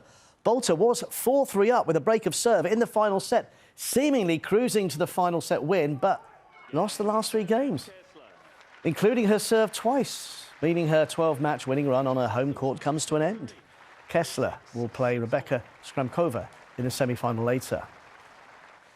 Now, another day, another sending off for Chelsea's Nicholas Jackson, who has apologised to fans on social media for the 2nd time in 4 matches he saw red, as Chelsea were beaten 3-1 by Brazilian club Flamengo at the Club World Cup in Philadelphia. Yeah, I mean, new Liverpool signing Florian Wirtz says he wants to win everything every year at Anfield. This is after the German player joined from Bayer Leverkusen for a club record £116 million.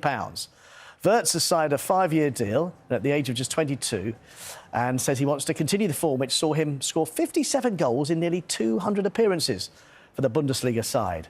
Now, the deal could be a British record if all the various add-ons with the fee are activated over time.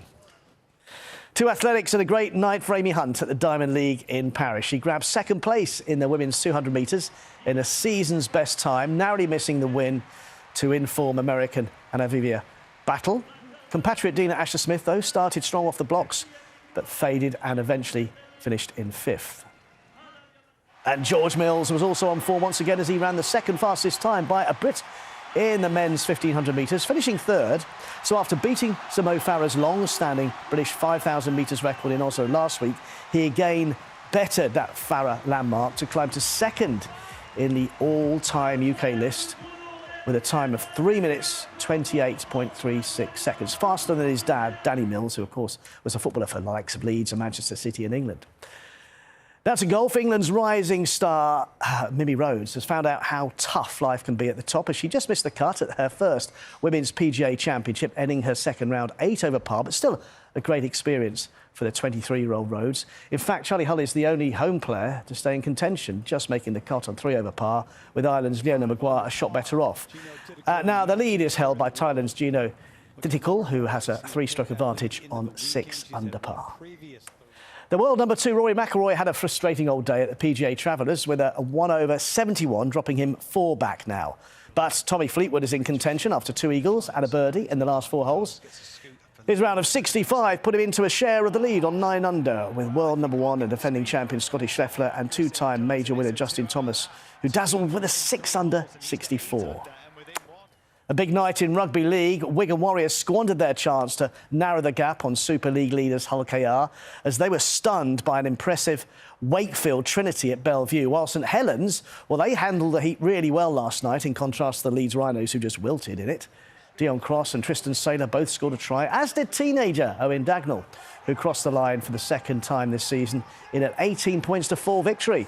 Leeds, though, stay 3rd in the table on 20 points after their first defeat in 6 games. St Helens are 5th, just 2 points behind now. It's the final day of Royal Ascot, and the big race of the day is the Queen Elizabeth II Jubilee Stakes at 20-4 this afternoon. And there are all smiles all round on Friday as Sir Serna battled hard to win the Coronation Stakes.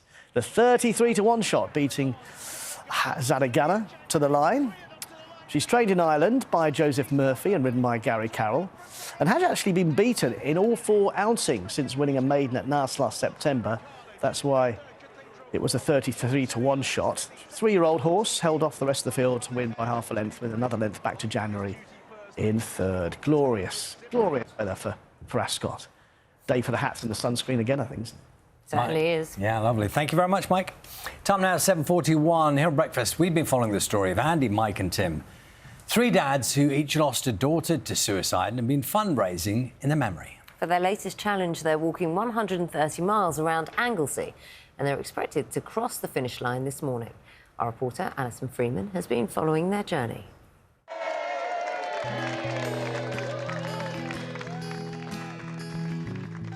Still walking, still talking, and still sharing their stories of loss. 4 years after they started shining the light on the problem of young suicide. Words can't express what they feel like. Everything stops. The ability to breathe seems to disappear. We switched the life support off on the Sunday, and that's where our devastation just absolutely continued. She had the world at her feet, but lockdown was coming, and we think lockdown played a huge part in this. Last Saturday, the three dads set off on their 130-mile trek around Anglesey on its beautiful coastal path. It really is amazing how many people have come out and walked with us, and many people have returned as well, haven't they? Lots of amazing. Locals, holidaymakers, and we've also been caught, obviously, by suicide-bereaved parents, and one caught me by surprise massively. The chap came out, thought he was just going to give us some money, then told us his story and lost his daughter, so yeah. It's been every day. Like all the other walks, people have joined us, talked to us, shared their stories with us. And we never know who's around the corner. No. Suicide is the biggest killer of under 35s, and halfway through the week, the dads took time out from the beautiful scenery to talk more with experts in the field about their campaign for all young people to be taught about suicide prevention. It's fine for us to say as three dads, we want this to happen, suicide prevention in schools. But this is the evidence, these are the academics, these are the clever people. We're just three dads who shout a lot. They've seen it delivered in schools in America, suicide prevention in schools in Australia, and it works. And when you talk to the Americans about how far behind, they're amazed at how far behind we are. There's nobody that says that this isn't the right thing to do. Alison Freeman, BBC News, Anglesey. Something tells me on the last leg today, they're going to be getting a pretty hot day, and probably will have done for the past few days as well, Matt. Yes, must be taking a lot out of them, not just hot, but quite humid as well. Yeah, very good morning too. Already pretty warm out there for many. Sun is up, as you can see here, a short while ago in Blackburn. Today, we're going to see the highest of the temperatures yet. Now, quite a few spots already officially in a heat wave. They've had more than 3 days above a defined threshold from the Met Office, but this is what we can expect today. Highest of the temperatures in the east could get up to around 34 degrees. That makes it the warmest June day in 6 years if we get to that. Temperature drops a little bit in the west, but notice over the next few days how that warmth gets confined towards the southeast corner. So if it's all getting a little bit too much for you, just stay with it, because things will be a little bit cooler next week. As you can see, temperatures actually back down into the teens by the time we hit Monday, just a little bit above normal still towards that southeast corner. The nights, though, will remain warm for the next few days at least too, and it does take a while for the homes to gradually lose that excess heat. Now, bringing about the change is this area of low pressure in the North Atlantic. It's now going to start to roll its way into the north of us, pushing in these westerly Atlantic winds and moving away that humid air we've got at the moment. Now, in the humid air, we've seen a few showers this morning, a few heavy sort of big spot showers just pushing across southern counties of England. They're ones that just develop and then disappear and develop again, bit of sunshine in between, but more defined area showers now down towards the southwest, and it's this which will eventually bring some nasty thunderstorms for some. So that's what's happening down here. Elsewhere, dry start for many. Mist, low cloud and fog in eastern Scotland. That will take a while to shift, but it will clear through the morning. The showers in the southwest will push through Wales, the Midlands, into northern England, Isle of Man. It's here where they could start to turn torrential through the afternoon, hence the Met Office warning, yellow warning in these areas to take us through the second half of the day into tonight. Northern Ireland, largely dry and sunny in western Scotland. Much more comfortable heat here compared to those sticky, hot and humid conditions we'll see across many other parts of England, Wales and eastern Scotland. Into the evening we go, and more storms possible. Northern England, southeast Scotland. Locally torrential, risk of flooding and disruption. They'll clip eastern Scotland as they move northwards through the night. Many places will be dry with some clear skies developing. Just a few showers into the west later. Another very warm night. But for your Sunday, different sort of day. More of a breeze coming in from a west or southwest. Sunniest weather will be towards East Anglia, southeast, even clouding over here later. But elsewhere, even if you start with the sunshine, more cloud will develop. Showers, Scotland, Northern Ireland pushes through into parts of northern England, north and west Wales later. The odd heavier one with that. But as I've already hinted at, it will already start to feel cooler. But still, at this stage on Sunday, hot down towards parts of eastern England. Back to you both. Matt, thanks very much. We'll speak later. We're back with the headlines at 8 o'clock. Now it's time for Newswatch. How rapid changes in the world of journalism are affecting the BBC. Welcome to Newswatch with me, Samira Ahmed.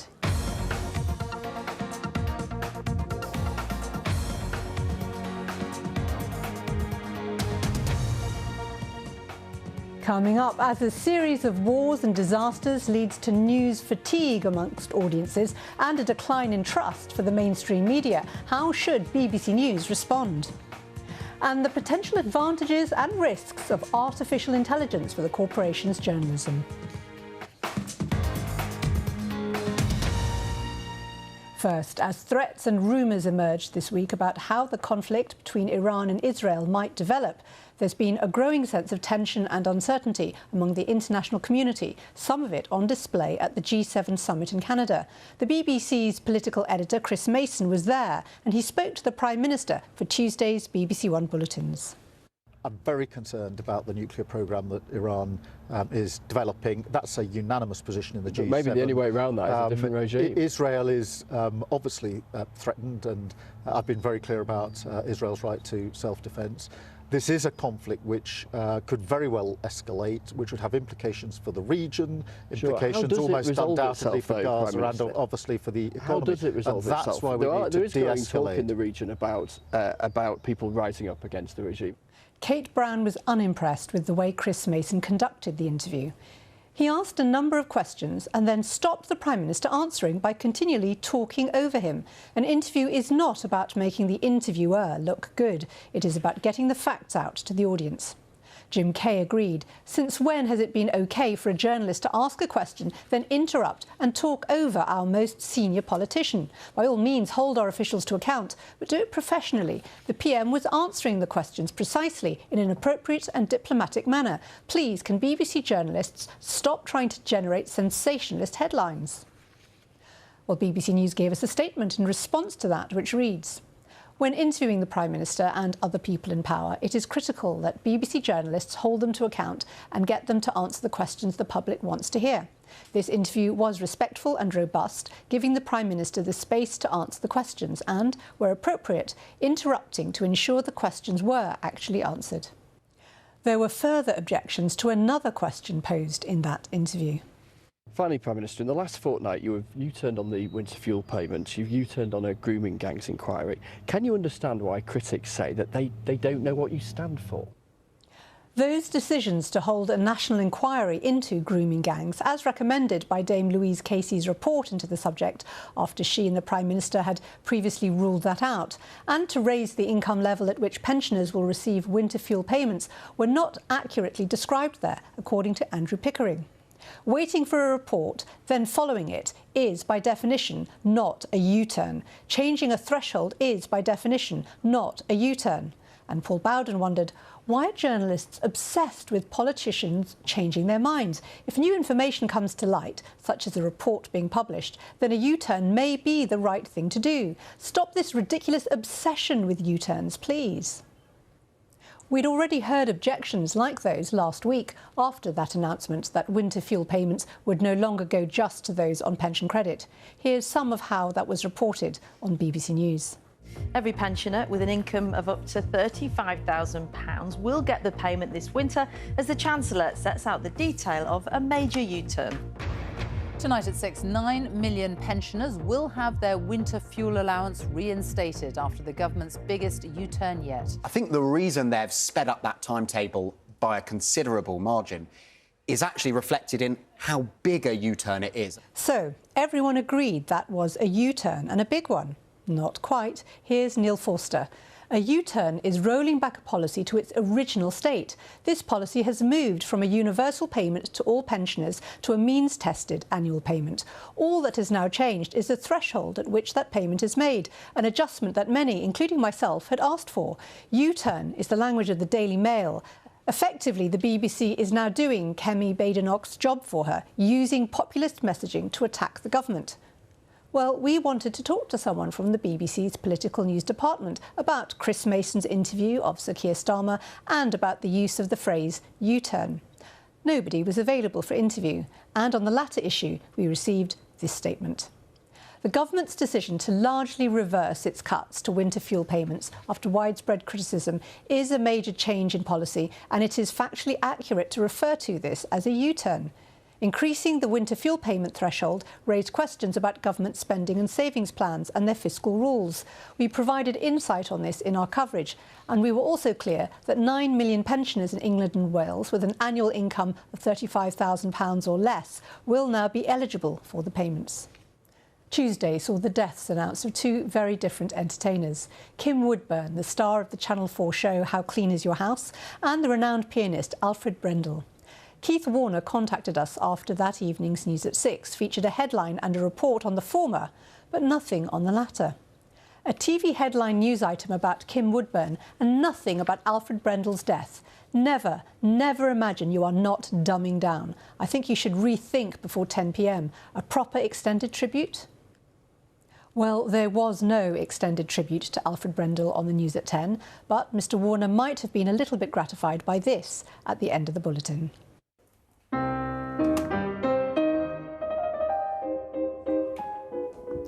Born in what is now the Czech Republic, he'd lived in London since the 1970s.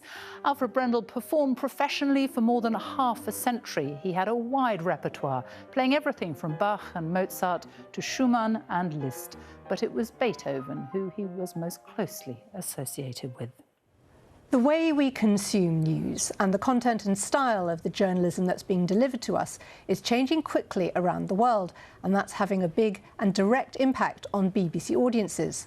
For the past 14 years, the Reuters Institute at Oxford University has produced an annual digital news report tracking developments in the industry, and this year's edition contains significant food for thought for those running BBC News and all those interested in its output. Its lead author, Nick Newman, joins us now. Thank you so much, Nick, for coming on Newswatch.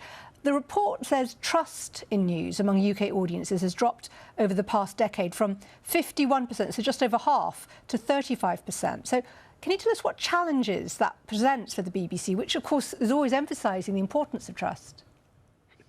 Yeah, so trust in the news and in institutions has sort of fallen since 2015.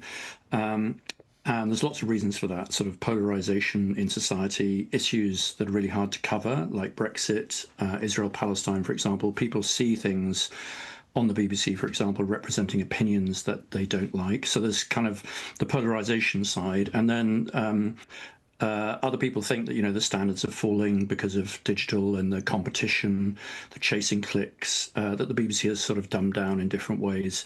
So, I mean, nobody agrees. Some people think there's too much politics, it's too serious. Other people think that that actually standards have fallen as well. So there's a complex set of reasons. But I mean, on the positive side, the BBC remains the most trusted brand individually, with over 60% of people saying that they trust it most of the time. Right. We also hear more, don't we now, about news avoidance and news fatigue, and with the ongoing wars in Gaza and Ukraine and now Iran and Israel. What can the BBC do about this? Yeah, I mean, this has been quite dramatic. We started polling about news avoidance in 2017, 24% said they sometimes or often avoided the news. Now that figure's 46%, the highest we've ever seen. And it's not that people are avoiding news all the time. It's, sometimes it just feels too much. It's coming at us like an express train 24 hours a day via mobile notifications, 24-hour news channels. But I think for other people, they really are disconnected. They say, many people say that they've consumed no news in the previous week. So it's a combination of, just dealing with the abundance of news and trying to get that sort of mix right and the accessibility right, but also reaching out to some of those hardest to reach audiences that previously would have accessed it via television or tabloid newspapers, for example, in the UK. Yeah. You mentioned news alerts, and some viewers have told us at Newswatch that they find BBC News's alerts pinging on their phones too much. They're unjustified sometimes, for example, flagging up an interview that's coming up on a TV channel. Your report looked into that, didn't it? What did you find? Yes, and we also looked into how many different publishers sent. With actually the BBC somewhere in the middle, around 10 a day, for example. People expect the breaking news, obviously, and some people, there's mixed opinions about, promoting specific pieces of journalism or more feature content. Some people like it, some people don't like it. But overall, a minority of people who really love the news, can't get enough of the news alerts. A whole load of other people just want a sort of a smaller amount each day, or they want things that are more tailored to them. So I think the future of news alerts is trying to do it in a more personalised way, in a way that recognises what the interests are of the person at the other end of the phone. And presumably the BBC reaches a lot of potential audience this way. Is it 4 million people use news alerts? We estimate something like that. But by the way, the BBC News app, which is the most installed, comes for some of those people with news alerts, and it's an incredibly important channel. Around 4 million people every time the BBC sends one of those. So whoever's doing that in Broadcasting House has a huge responsibility not to sort of overload people or irritate people at the same time. Nick, we've got to talk about artificial intelligence, which allows the BBC to personalise the news feed for people's interests. What have you found out in your research about its benefits and its challenges for the BBC? Audiences are incredibly sceptical of the use of AI in news. They worry about the trustworthiness and the accuracy side of things. On the other hand, they can see that it could be beneficial and make things more efficient. But we asked them specifically about how it could help personalize or make the news more accessible or relevant. So one of the things that AI can do, for example, is take a text story and turn it into an audio story automatically. And some people prefer to access in audio or in video or in different languages. And so I think some of these new sort of format adjustments, as opposed, people worry about changing the agenda, but actually changing the format, I think, carries some promise and potentially offers some solutions to those people who are disengaged because they find the news too hard to understand. Nick Newman, thank you. Thank you for all your comments this week. If you want to share your opinions about what you see or hear on BBC News, on TV, radio, online and social media, email newswatch@bbc.co.uk, or you can find us on X @newswatchbbc. You can call us or WhatsApp us on 0370 010 6676, and do have a look at previous interviews on our website bbc.co.uk/newswatch. That's all from us for now. Thank you for joining us. Do think about getting in touch and perhaps even coming on the programme. And we'll be back to hear more of your thoughts about how the BBC covers the news next week. Goodbye.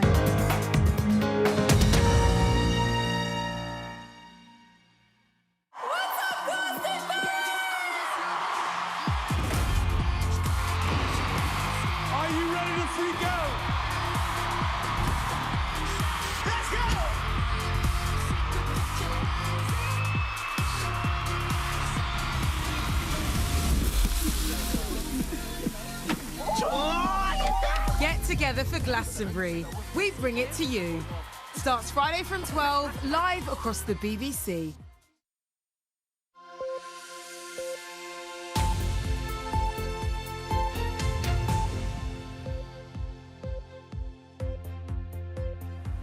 Good morning, welcome to Breakfast with Naga, Munchetty and Charlie Stayt. Our headlines today. Assisted dying moves a step closer to being legalised in England and Wales after MPs narrowly vote in favour of the bill. Choice is a really difficult one because in giving choice to some people, you can take it away from others. And that is our job in the Lords, to try and balance that out. Israel and Iran exchange more missile attacks as talks between European foreign ministers and their Iranian counterpart end without progress. A heat health alert is in place as the hot weather continues around the UK. And it's already officially a heat wave in a number of areas across the country, but it's today those temperatures really do peak. But there are signs of a change with some thunderstorms later. I'll have all the details. Good morning in sport. England can do with a bit of a change after the opening day of their first test against India, who turned up the heat and the lead sunshine with a big opening day score to take control of the first test at Headingley.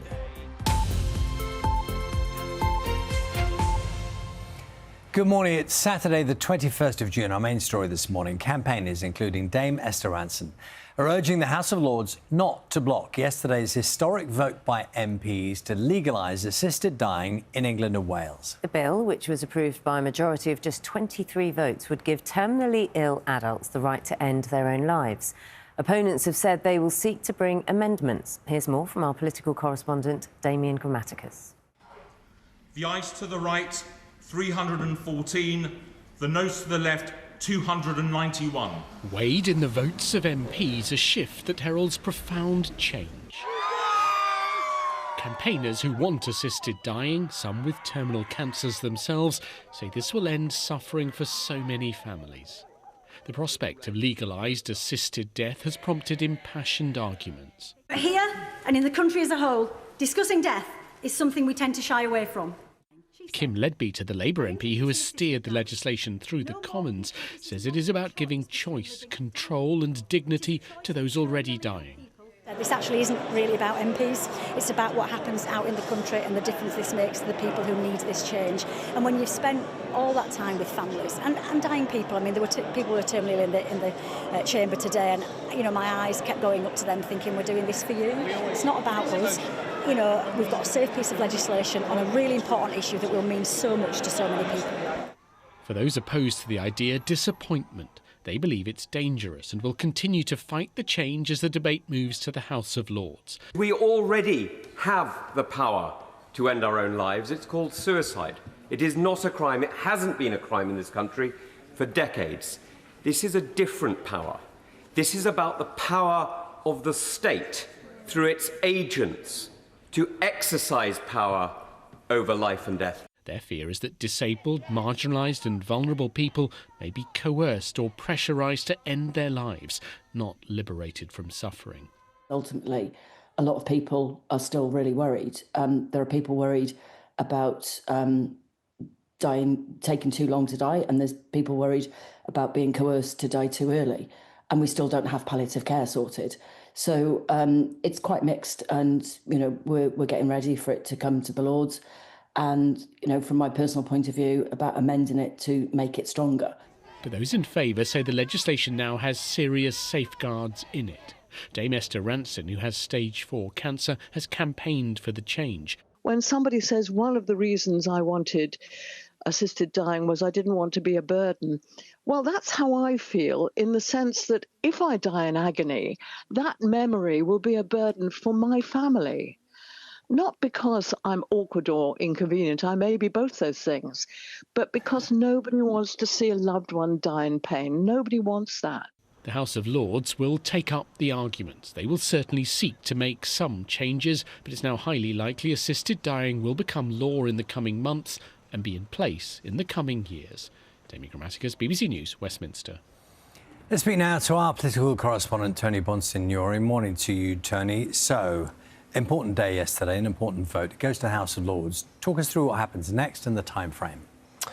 Morning, Charlie. Morning, Naga. Yeah, it will be introduced to the House of Lords, we think, in the next few weeks. But the real scrutiny, the line-by-line scrutiny, the debates, the attempts to change the bill, to amend it, they're probably going to start in the autumn and go through pretty much the rest of the year. Once they've gone through that process, and essentially the House of Lords does exactly what the House of Commons has just done, from general votes to voting on particular amendments. At that point, it goes back.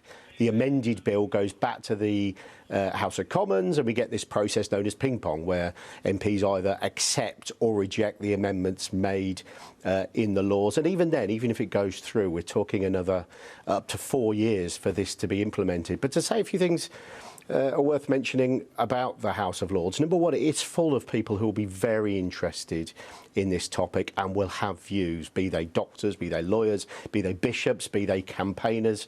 I think lots of them will want their voice to be heard. And the size of that majority as well yesterday, reduced to 23, I think that may give opponents of the bill a bit of momentum, bit of energy. They will feel they're justified in trying to amend this bill, given how much the majority shrank yesterday. And the other thing to say is that if this bill, it's a private member's bill, if it's going to go on the statute book, become law, it needs to do so before the end of this Parliament, which is likely to be at the end of this year or the start of next year. So there will be time pressure as well on Lords and MPs to get this done as soon as possible. Tony, for the moment, thank you very much.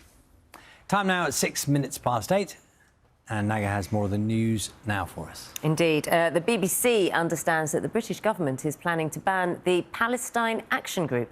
in effect branding it as a terrorist organisation. The pro-Palestinian protest organisation released a video showing its members breaking into RAF Brize Norton in Oxfordshire before damaging 2 military aircraft.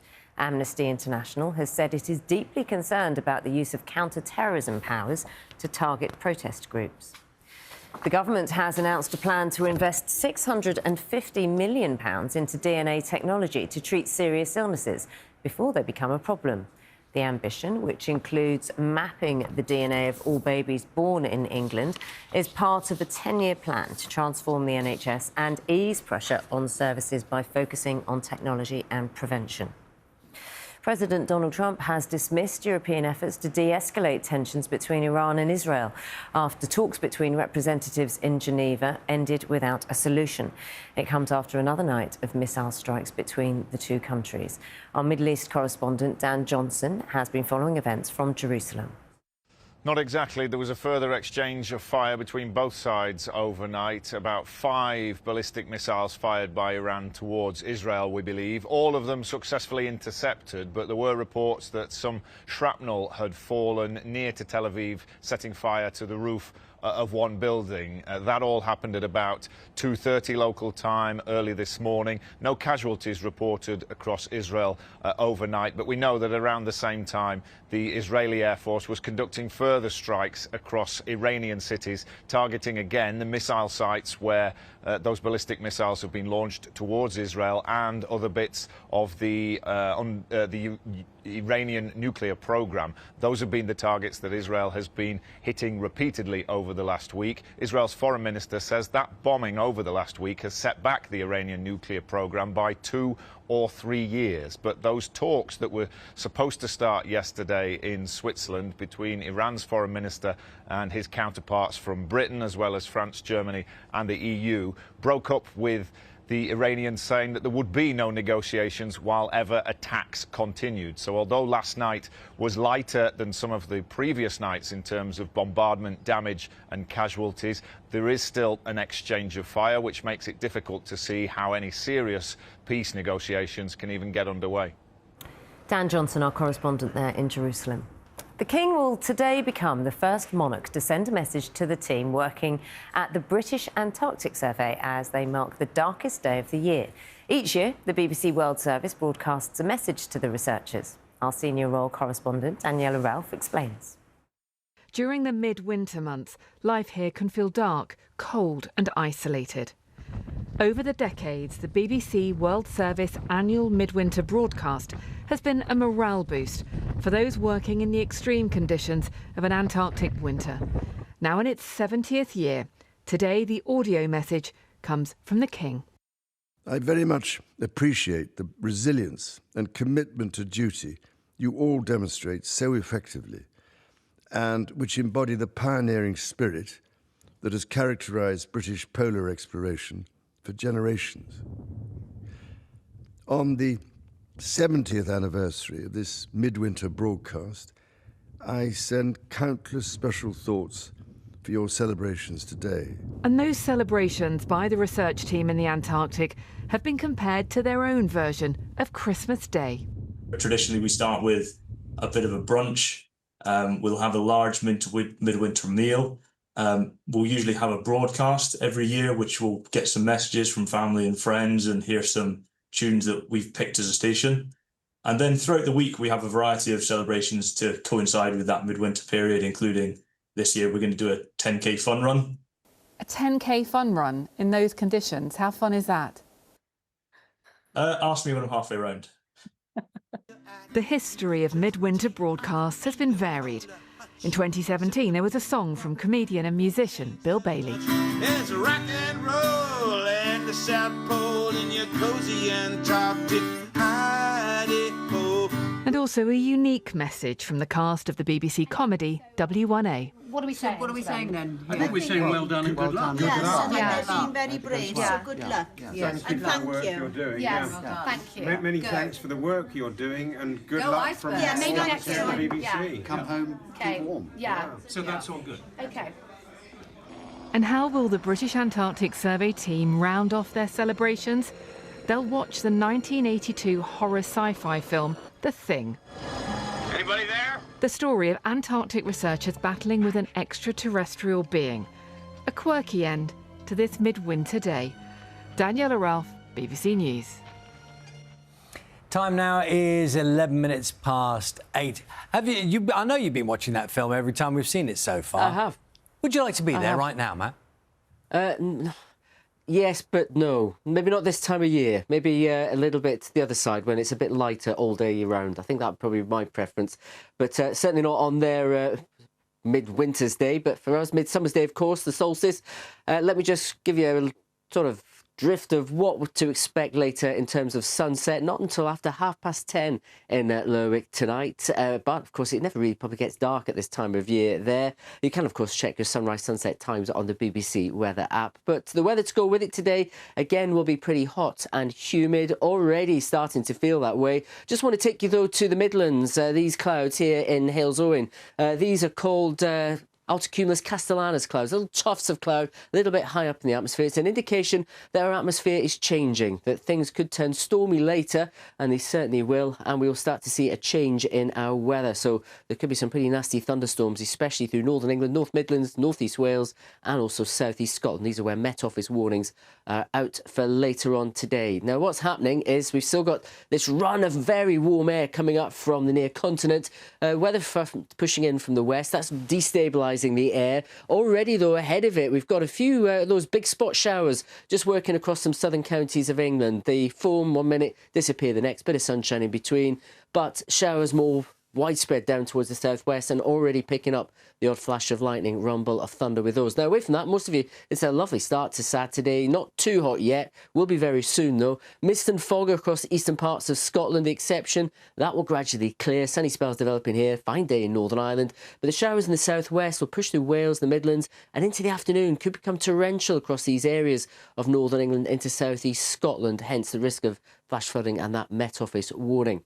Towards the south and the east, though, despite the fact we'll have one or two of those big spot showers this morning, a lot of time will be dry. It's here where we could see temperatures hit 34 degrees. Already seeing many areas in heat wave conditions. It will continue an even hotter, more humid day across these eastern parts. But in the west, much more comfortable warmth in Northern Ireland, 20 to 24 degrees. Not comfortable, though, for those suffering from hay fever with grass pollen issues. Very high as far as the Scottish borders, southwest Scotland and also Northern Ireland. Into tonight, more storms across Northern England, southeast Scotland, maybe just scraping eastern coast. They will clear through, shifting wind direction into the west, so feeling less humid here, but still a very humid night towards the south and the east, with temperatures only just dropping below 20 degrees by the end of the night. But for Sunday, some sunny spells towards the south and the east throughout the day before cloud increases later. There will be some sunshine elsewhere, but overall increased amounts of cloud showers in Scotland and Northern Ireland, gradually spreading its way into Northern England, North and West Wales later in the day, and temperatures for all will have dropped. Back to both. Thanks very much, Matt. We'll see you later. 14 minutes past 8. Campaigners say more needs to be done to help tens of thousands of disabled young adults access their money held in government-backed child trust funds. The Financial Inclusion Commission wants ministers to endorse an informal process to help grant access in days rather than months. Now, Dan Whitworth from Radio 4's Moneybox is here to tell us more. Good morning. Morning. Morning. So, child trust funds, it's worth reminding us kind of what they are. Yeah, so there's 6.3 million of them. And if you were a baby born between September 2002 and the 2nd of January 2011, you've got one. It's that simple. And the government set it up for you, normally with a £250 amount that was going to be put in by the government. The idea was friends and family would then contribute to that. Nice little nest egg by the time you turn 18. But for young adults with learning disabilities or special needs, the technical term is a lack of mental capacity, they have trouble getting access to those funds when they turn 18. Now, the official process is that their parents and carers have to go through the Court of Protection to get an order to access that money on their behalf. But we've been speaking to a lady called Claire. Now, for the sake of £952, so decent amount of money, but still £952, for her son Finley, she had to go through a 57-week battle with the Court of Protection to get hold of that money. And here's what she thought of that. It was very, very, very frustrating. And I felt as if we were being basically having the obstacles thrown our way constantly. even to the point where I had to actually physically list every single thing that I was going to spend is £952 on, which we didn't want to spend at all. We just wanted to save it. We don't want to spend it. We don't want to be forced to spend it. So at one point we were going to give up, but I thought absolutely not. That is my son's money and he deserves that money and he'll get it. OK, I mean, that's a very moving clip, that one, isn't it? I mean, there's the practical elements that Claire explained so well. You manifestly love for her son. That's so wearing to have to go through that process. Yeah, and it is. And there's a much more informal process that some providers already use that can see people get access to those funds in days rather than months, or in Claire's case, over a year. And what that process involves is providers, so, for example, one family, that's a mutual that has a lot of child trust funds, or Nationwide, I know they use this process.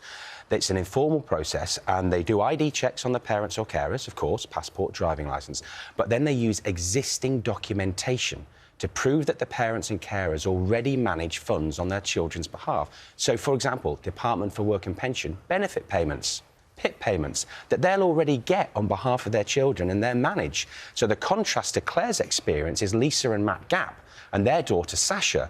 Now, they walked into their local branch of Nationwide, exactly the same situation, trying to get access to their daughter Sasha's funds.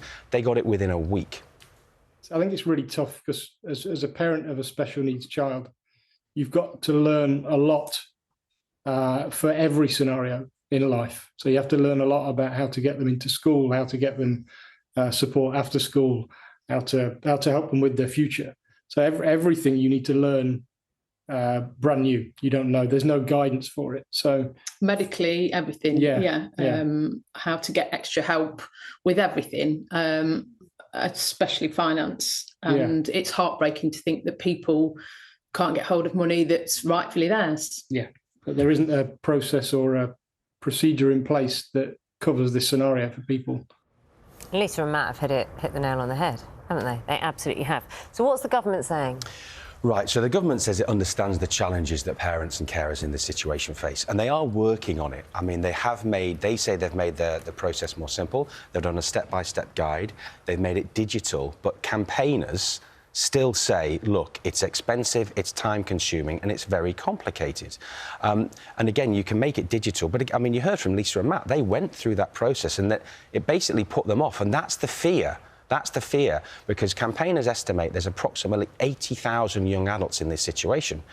Now, the Ministry of Justice say that it may be as many as 126,000 young adults in this situation who lack mental capacity. The figures are difficult to come by. But obviously, it's putting people off getting access to the money. What if someone wants to talk to someone? Does it sound like a silly question, but I know you're talking about the processes and it's digitised. What if you want to talk to someone and start the conversation? It's not a silly question at all, because that's exactly what Lisa and Matt did. Now, they didn't go to, for example, the Ministry of Justice and the Court of Protection. They didn't go down that route. In the end, they just walked into their local Nationwide branch and said, can you help? Now, because Nationwide uses this informal process, they were able to use existing documentation. They were able to go through those ID checks, and they granted them access. Now, there is a little bit of risk here for providers, because obviously all of this is designed with the young people right at the centre of it, to be fair, to stop abuse and fraud of their finances. So everyone's in this the right way, but obviously campaigners are saying, look, we want ministers, we want them to endorse this informal process, because at the moment the MOJ is aware of this informal process, but it doesn't necessarily endorse it. And if they endorsed it, which is what campaigners are calling for, well, so we're speaking to the chief executive of One Family. That's one of the largest providers of child trust funds. They say it would change the game. They say it would help them access these funds for so many more families. How much money is owed? For the 80,000 young adults who lack mental capacity, approximately, and this is another estimate, £200 million. But just on a wider point about child trust funds in general, so there were some figures out earlier this year, £1.4 billion is held in the accounts of 728,000 people. And just quickly, Naga, there's a website that people can search for. If you don't know about these child trust funds... This was going to be my question. I know you said it's the question, but why is it not automatically? Why are you just not sent a letter saying you're 18 That's just not the way it happens. That's not the system. But you can search on the Share Foundation website. You can enter in a few details and you will be able to be put in touch and put in contact with your money. It basically, if you're 14 and a half, to nearly 23 years old, you have one of these funds, there could be money waiting for you. You know what I've learned over the years, Dan, is that whenever you slap your thigh when you're delivering a story, it means there's an air of frustration on behalf of people that things are not as easy as... it's a clear sign. Yes, you're right. You're absolutely bang on. Because it happened twice, so that's a double indicator. Yeah. It's a really good story. It's you know, absolutely, people should pursue it. And if they want to know a bit more, Moneybox today? Absolutely. 12 o'clock on Radio 4, we'll talk everybody through all the detail. And like I say, there is money there for people. We'll tell you how to get it. Slapped it I've done it again. Did it again. Sorry. Can you just stop while we do this next lead-in? I will. 8:21 is the time. The UK Health Security Agency has warned there could be a rise in deaths, particularly amongst those over the age of 65 or people with health conditions, because temperatures are soaring around the UK. As amber heat health alerts remain in force in England until Monday, our reporter Jane McCubbin is at Brent Reservoir in London this morning. Morning to you, Jane. It, of course, looks lovely where you are, but all of this comes with alerts, doesn't it, and concerns.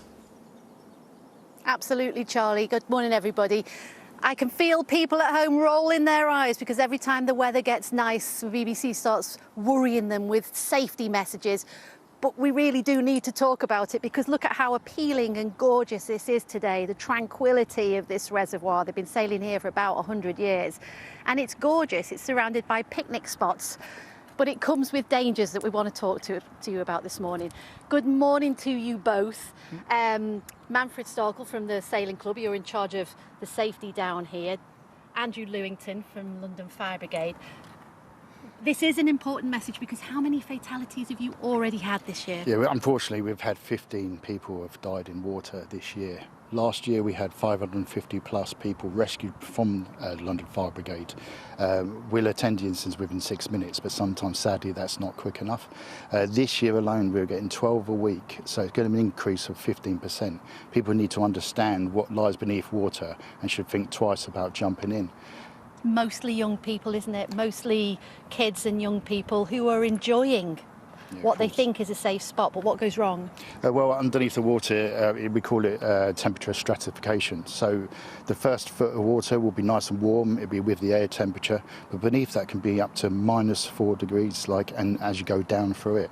That will cause thermal shock if people jump into it. They won't be able to use their arms, they won't be able to swim, and unfortunately they will succumb to the water. You know, Manfred, don't you? As well as the thermal shock risk, you know there's another risk, which is... Well, it's the weed. We get either the weed that's growing up from the bottom, or you've got the floating weed that people get caught in, and unfortunately they can't get out of it, and they look around to see where they want to come back to, and sometimes don't make it, unfortunately. So literally, they dive in, they don't realise what's beneath the water, they get trapped in the weeds, and they are held in position. And they're held there, and unfortunately, they may not come back up again. So they need to learn what goes on in their local area.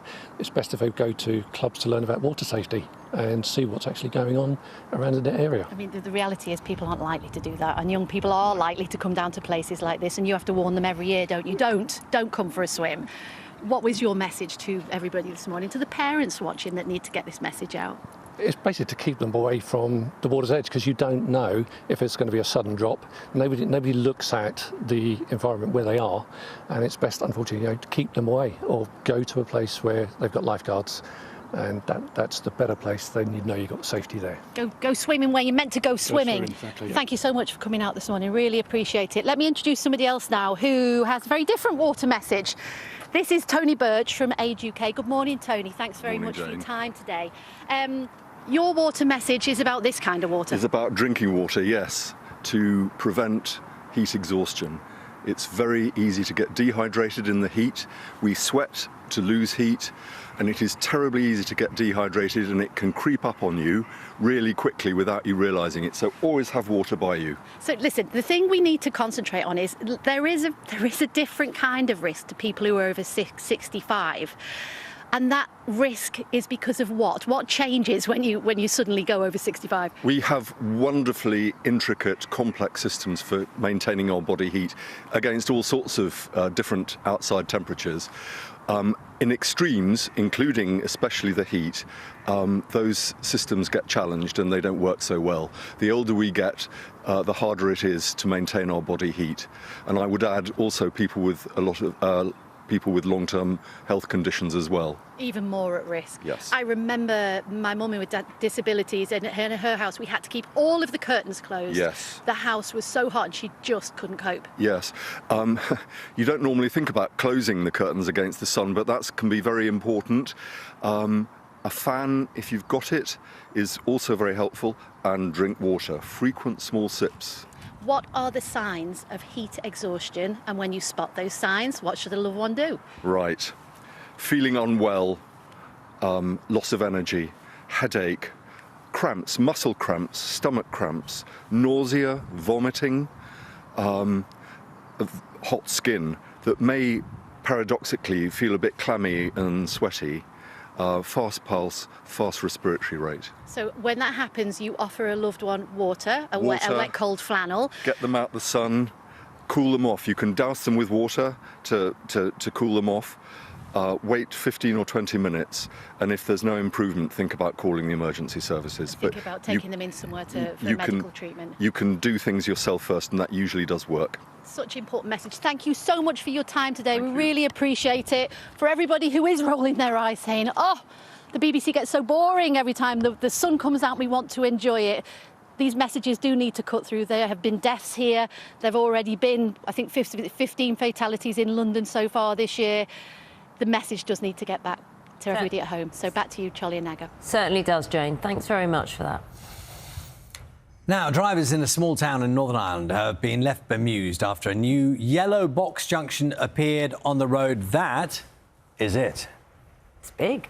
It's part of an attempt to improve traffic flow in Naga, but the issue is the size. It's more than 40 metres long, the equivalent of 9 cars. Our reporter Mark Simpson has been taking a look. Does it really have to be so long? Well over 40 metres. That's almost 2 lengths of an average swimming pool. And here in Naga, the new yellow box is the talk of the town. The first time you see it, you're thinking I think they were going for a world record. But something needed to be done. The amount of traffic flowing through this wee town is unbelievable. Everybody just thinks it's absolutely ridiculous. Now this box has appeared in the busiest road in Naga, and everyone's just done with it now. And what's your message to whoever painted the box? Please come back and paint over it and make it smaller. Off camera, some people have been telling me they actually don't mind the big box. They believe it may slow down the traffic on this road and actually make it smoother and safer in terms of traffic flow. The new box appeared at the start of this week, and it was clear when we were filming today it caught some drivers by surprise, or perhaps they just decided to ignore it. This is a very busy junction used by lorries and buses as well as cars. Many people here say a yellow box was needed, just not on this scale. It's pretty ridiculous, to be honest. I've seen smaller box junctions at Heathrow Airport, but on the brighter side, the North Coast have got the Dark Ages and the Giant's Causeway, so now Hall Street Mahara's got the largest box junction in Ireland, so I'm happy about that. I've the bar all stocked up there, so I'm just waiting on the tourist buses or even now to come and witness the largest box junction in Ireland, which you can clearly see doesn't work. It's not supposed to be a tourist attraction. It's meant to ease congestion. Will it work? Time will tell. Mark Simpson, BBC News. I guess we'll have to revisit at some point and see whether it's been a success or not. Let's see. Time now is 8:30 exactly. Let's go back to one of our main stories this morning. President Donald Trump has dismissed European efforts to de-escalate tensions between Iran and Israel after talks between representatives in Geneva ended without a solution. It comes after another night of missile strikes between the two countries. Our international correspondent Lise Doucette is in Geneva for us and has been following these diplomatic talks. Lise, good morning to you. I mean, there is a lot to follow, isn't there? There's effort being put in, but not always appreciated, it seems. Well, it does seem that the pace of negotiations or the pace of talks in an effort to get negotiations back on track is slower than the pace of this war. Overnight, Israel and Iran continued to attack each other. The message we heard from European foreign ministers here yesterday, including the Foreign Secretary David Lammy, was that there is this very narrow window now for diplomacy before President Donald Trump will look again at that military plan that he said to have approved and possibly order military strikes. And yes, it was a bit of an insult coming from President Trump, especially after David Lammy had taken an overnight flight from Washington to Geneva to convey directly face-to-face to Iran's foreign minister, Abbas Araghchi, what David Lammy had heard from Marco Rubio, the U.S. Secretary of State, from President Trump's envoy, that Iran had to come back to the table and negotiate a nuclear deal to significantly curb its nuclear ambitions. But the message from Iran was, we cannot negotiate when we are under Israeli attack. Where do these talks go next after we've heard Donald Trump dismiss those efforts? Well, the European foreign ministers all jetted off to their capitals without giving a sense about when they would meet again. Iran said it was willing to meet the Europeans, but next week is a very busy calendar. There's a NATO summit next week as well, and the clock is ticking very loudly and very dangerously. But we do know, as is often the case, that things are happening behind the scenes. The foreign minister of Iran is getting messages from the Americans, even from Steve Witkoff, the envoy, trying to decide how they can find a way out.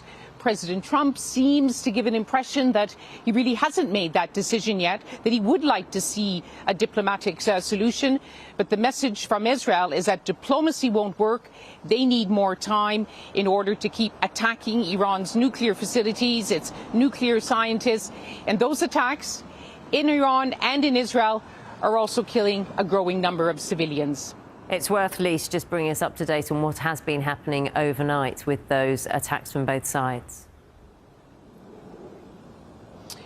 Yes, well, we heard from Israel this morning that the sirens went off in central Israel, that it was able to intercept the missiles and drones which had been fired. Israel then fired, attacked nuclear sites in Iran, including a nuclear facility in Isfahan. It also assassinated another senior commander in the holy city of Qom. So the attacks are continuing, and there's no sign that they're letting up. Lise, thanks very much for that. That's our international correspondent, Lise Doucette, who's in Geneva for us and following those diplomacy talks. Thank you, Lise.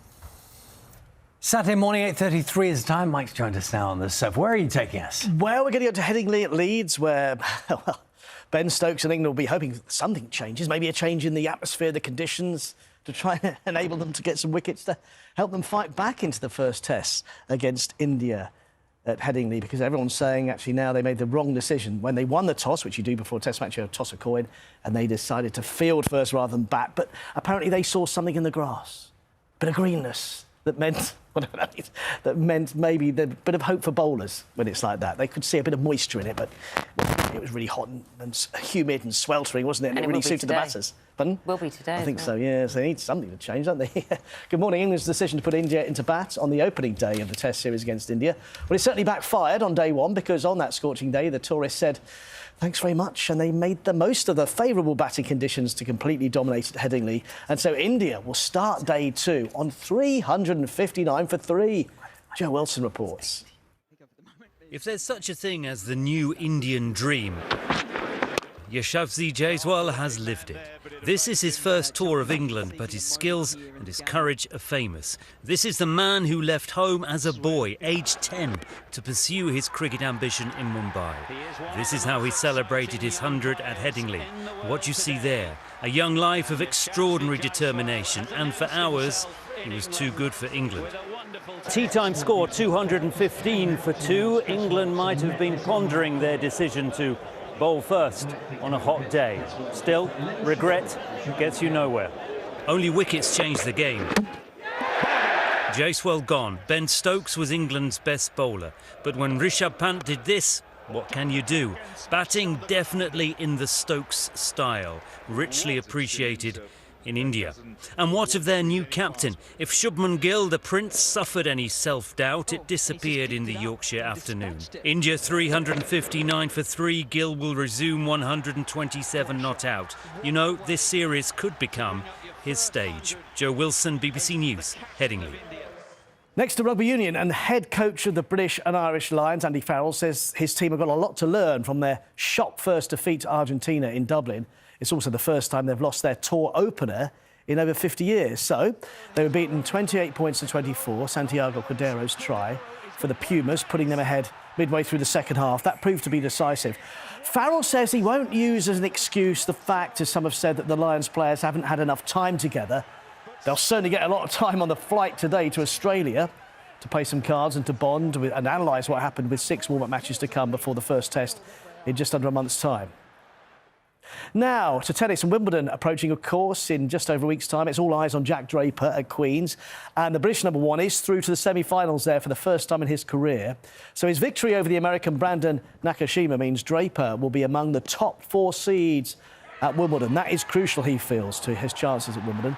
He had to slug it out over 3 sets for the second match in a row at Queen's. But despite the heat, Draper, well, he thinks that might actually be helpful.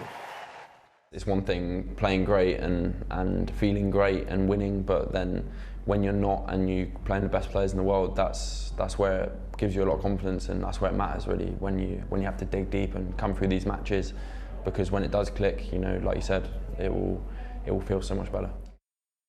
So Draper could meet the defending champion Carlos Alcaraz in the final if he gets through his semi-final later. Alcaraz made it to the last 4 with a straight sets win over France's Arthur Rinderknecht. His victory brings up a career-best winning streak of 16 matches for the Spaniard as he looks toward the defence of his Wimbledon crown. So he'll face Roberto Bautista Agut in the semi-final as he tries to regain the title he won in 2023. But he knows he'd really like to play Draper in the final if they both get through. His level is pretty high right now. He enjoys a lot playing here. His game is really tough to beat here on grass. Yeah, as you said, both have a really difficult semi-final ahead, but would be great if I meet him in the final. It wasn't such a good day, though, at Nottingham for defending champion Katie Boulter, as she was knocked out at the quarter-final stage. Yeah, the British #2 was hoping to win the title for the 3rd year running, but she came unstuck against the American McCartney Kessler. Boulter was 4-3 up with a break of serve in the final set, but lost the last 3 games, including her serve twice, meaning her 12-match winning run on her home court comes to an end. Kessler will play Rebecca Shramkova in the semi-final later. Next to the football, what's going on with old Nicholas Jackson? Another day, another sending off for him, for Chelsea's man. He's apologised to fans on social media. For the 2nd time in 4 matches, he saw a red card, as Chelsea were beaten 3-1 by Brazilian club Flamengo. This is at the Club World Cup in Philadelphia. So, but new Liverpool signing Florian Wirtz says he wants to win everything every year at Anfield. This is after the German player joined from Bayer Leverkusen for a club record fee of £116 million. So Wirtz has signed a 5-year deal. He's only just 22. And he really wants to continue the form which saw him score 57 goals in nearly 200 appearances for the Bundesliga side. The deal could be a British record, basically, if all the various add-ons agreed with the fee are eventually activated. Onto the golf, and England's rising star Mimi Rhodes. Well, she's found out just how tough life can be at the top as she missed the cut at her first Women's PGA Championship, ending her second round 8 over par, but still a great experience for the 23-year-old. In fact, Charlie Hull is the only home player to stay in contention, just making the cut on 3 over par, with Ireland's Leona Maguire a shot better off. The lead is held by Thailand's Gino Thittikul, who has a 3-stroke advantage on 6 under par. And world #2, Rory McIlroy, well, he had a frustrating old day at the PGA Travellers event with a 1 over 71, dropping him 4 back. But Tommy Fleetwood is in contention after 2 eagles and a birdie in the last 4 holes. His round of 65 put him into a share of the lead on 9 under, with world #1 and defending champion Scotty Scheffler and 2-time major winner Justin Thomas, who dazzled with a 6 under 64. Next to Rugby League, wow, Wigan Warriors squandered their chance to close the gap on Super League leaders Hull KR as they were stunned by an impressive Wakefield Trinity at Bellevue, while St Helens handled the heat really well last night, in contrast to the Leeds Rhinos, who just wilted.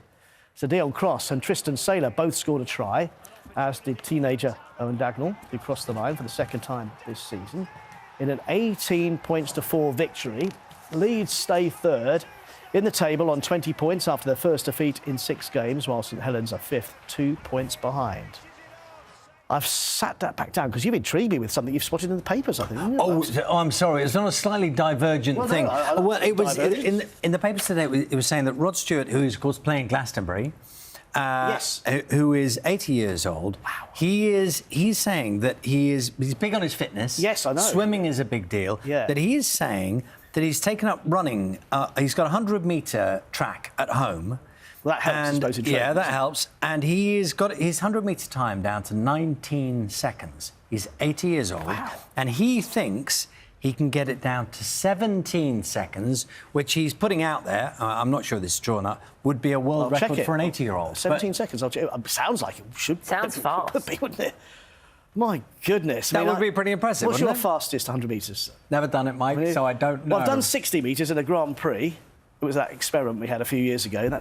I did that in 9 seconds. So you might be about 15, do you think? Well, but I'm not 80, not quite. I'm thinking I'd be pleased with 17. Yeah. If he's going because I guess you'd slow down because I really put all the effort in. In for your 60. I got the start wrong though, so it would have been quicker without missing the start. I will put it out there. If Sir Rod Stewart Apparently, the record, just been put in my ear, for an 80-year-old is 14.2 seconds. OK, that's incredible. Has anybody told Rod that? Well, we've just told him. He does watch. He's going to have to add Morning, brackets, isn't he? It's going to be 80-year-old rock star record. Yeah. Yes. That would do it. Who plays at Glastonbury, yeah. If Sir Rod Stewart is watching this morning though, and he wants us to follow his efforts to get to that... We should have a race against We'd him, absolutely do that, We'll right? get out to his track, won't we? A little race. How about Draper? This is the we. How about Draper Alcaraz? If they both win their matches... Please. That would be fantastic. What a warm-up to Wimbledon. The fact now that Draper has secured his place in the top 4, that means at Wimbledon he would avoid the likes of Sinner and Alcaraz until the semi-finals, at least. Potentially. It's very good. Well, I want to see that, yeah. You'll be interested in this story because, of course, we've got the Euros coming up, haven't we? So excited about this. Just 2 weeks, actually, England's Lionesses will compete to defend their title at the 2025 Women's Euros. And to celebrate the tournament, animators have spent weeks creating clay models of players for a BBC trailer using stop animation. Here's our reporter, Ricky Belletto, who's been behind the scenes finding out more.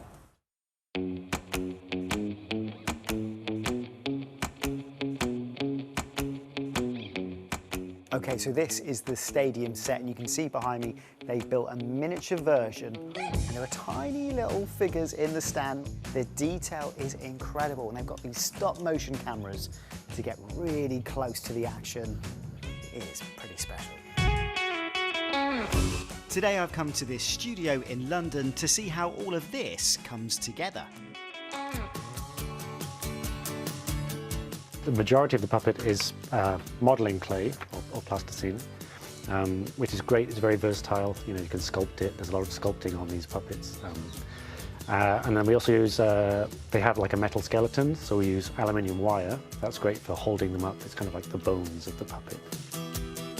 Inside the plasticine body is like a wire armature that basically has lots of connectors where we connect all the parts. So all the hands can be moved. So if she needs to move her hand, you can put it in a different place. So these all slot in. The same with the head. The head can come off. No way. And so they can turn the head, and so it just slots in. And it also helps when you're working on them. Adrian, what are you doing? So at the moment, I'm just cutting these tiny numbers. Have you always had quite a steady hand? Yes. I mean, training makes it easier. So, I'm going to give this a go. It looks really tricky, but Adrian's managed to create a bit of a template here of the number 6, and I'm going to try and cut it out. Let's go for it. See if I can get that little bit out. Oh! Oh no! It's really, really good. It's okay. First attempt, and yeah. Yeah, okay, well, you can try and clean that up. It's pretty good. You're a good teacher. It's really good. The idea was that everything is made from plasticine from top to bottom, but it's just not sort of practical in the time that we had. For big bulky things like the mountains, we've used polystyrene, and then even for this mountain, which looks a bit more backgroundy, this is the mountain where the goat appears in the middle of the film. Yes! So we've made sure that we've used plasticine for that.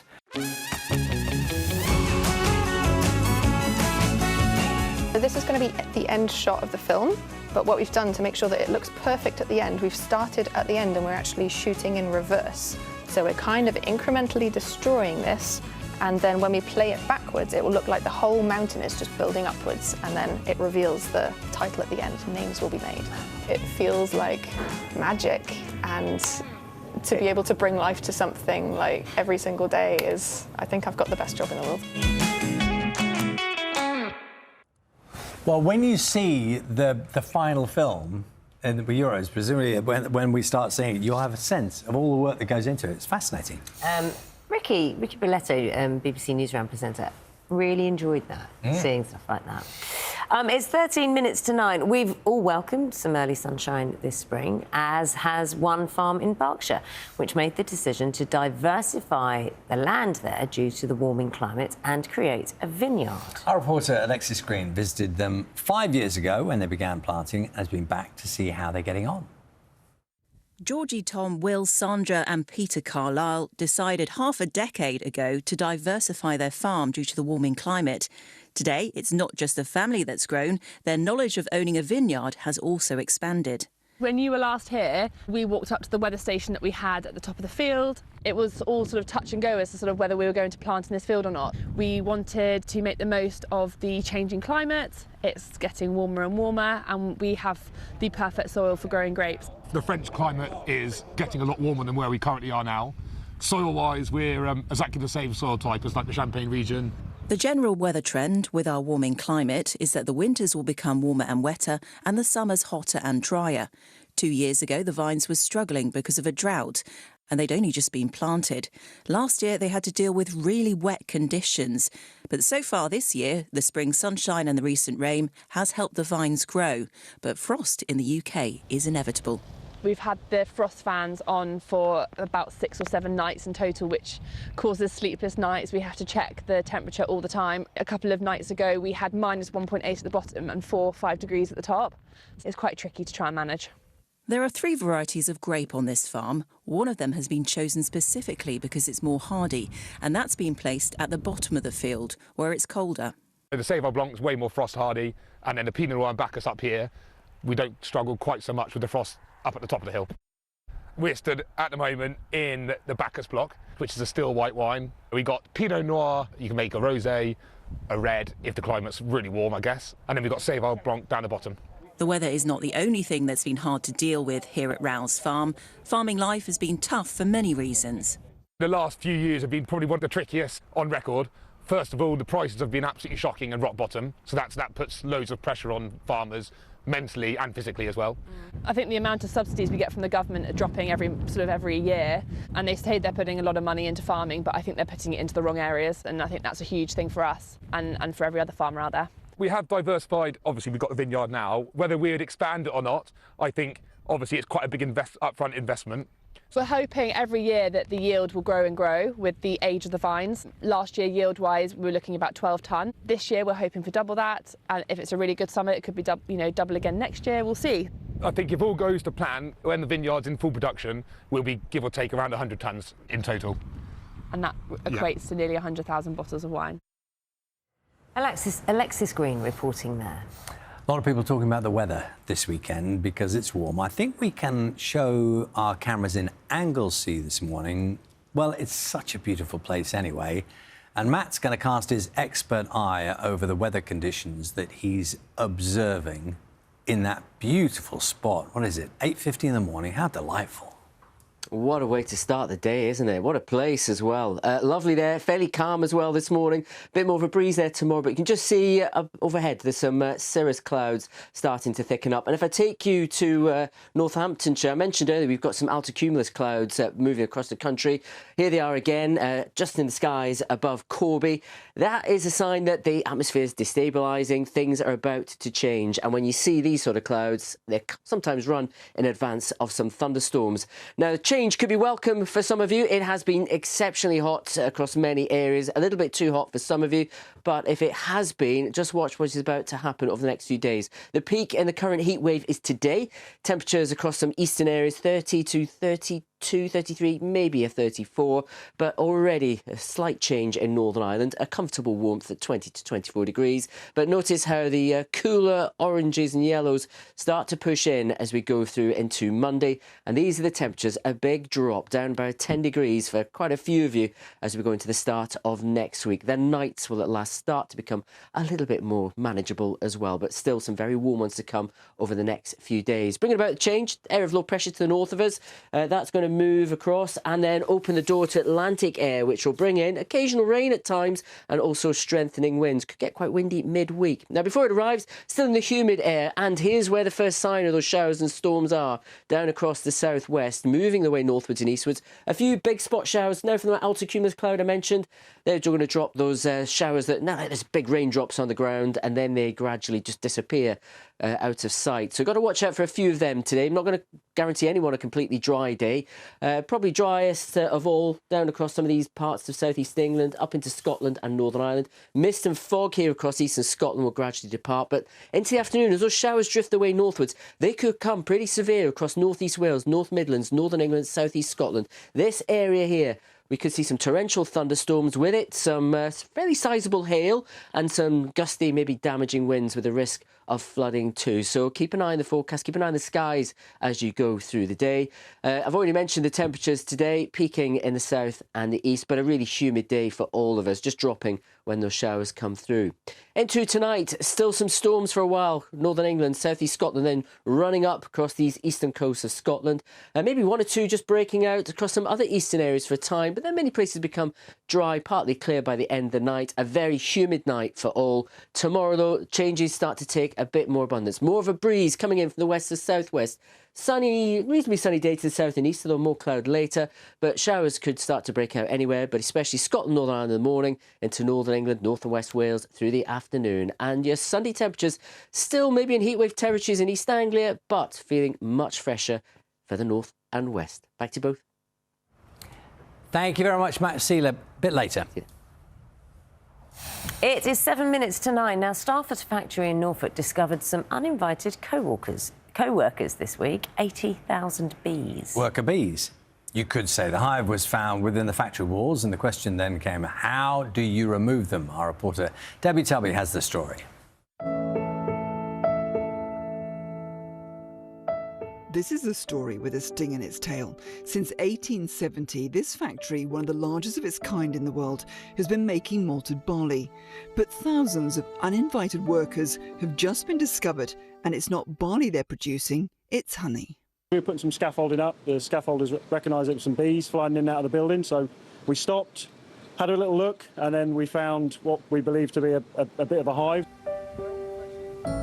First, we all need protective gear, although we're told the bees can sting through the suits. I'm going to take a time. I'm going to give them a little bit of smoke and a little bit of tepid water just to calm them down, and we're going to try and take as many of the bricks out as we can by hand, and I can hopefully identify the Queen. My first mission is to see Her Royal Highness and get her in the box. That's what we want to do. So this is the brood pattern where she's laying, and the brood pattern will be rugby ball shaped, so as we go up we can see the brood and we're more likely to come across the Queen. The plan is wherever the Queen goes, the others will follow, but with 80,000 bees it's not easy to find her. How wide is this cavity? Chris Fulford feels bad destroying their home, slowly removing each brick in the wall. I've been told by some of the workers here that had been in there 10 years, so you expect it to be big, but you have no idea it'd be as big as it is, and so much of it. And you got stung once? Only once, yeah. The wall needs repairing, and although they're not a protected species and could be destroyed, they're going to be rehomed. Steve's about to remove the 5th layer of honeycomb. It's a slow and steady process, but he's still looking for the Queen. I would imagine that she's probably just above there. There's there's a settlement just above on the outside of the brickwork.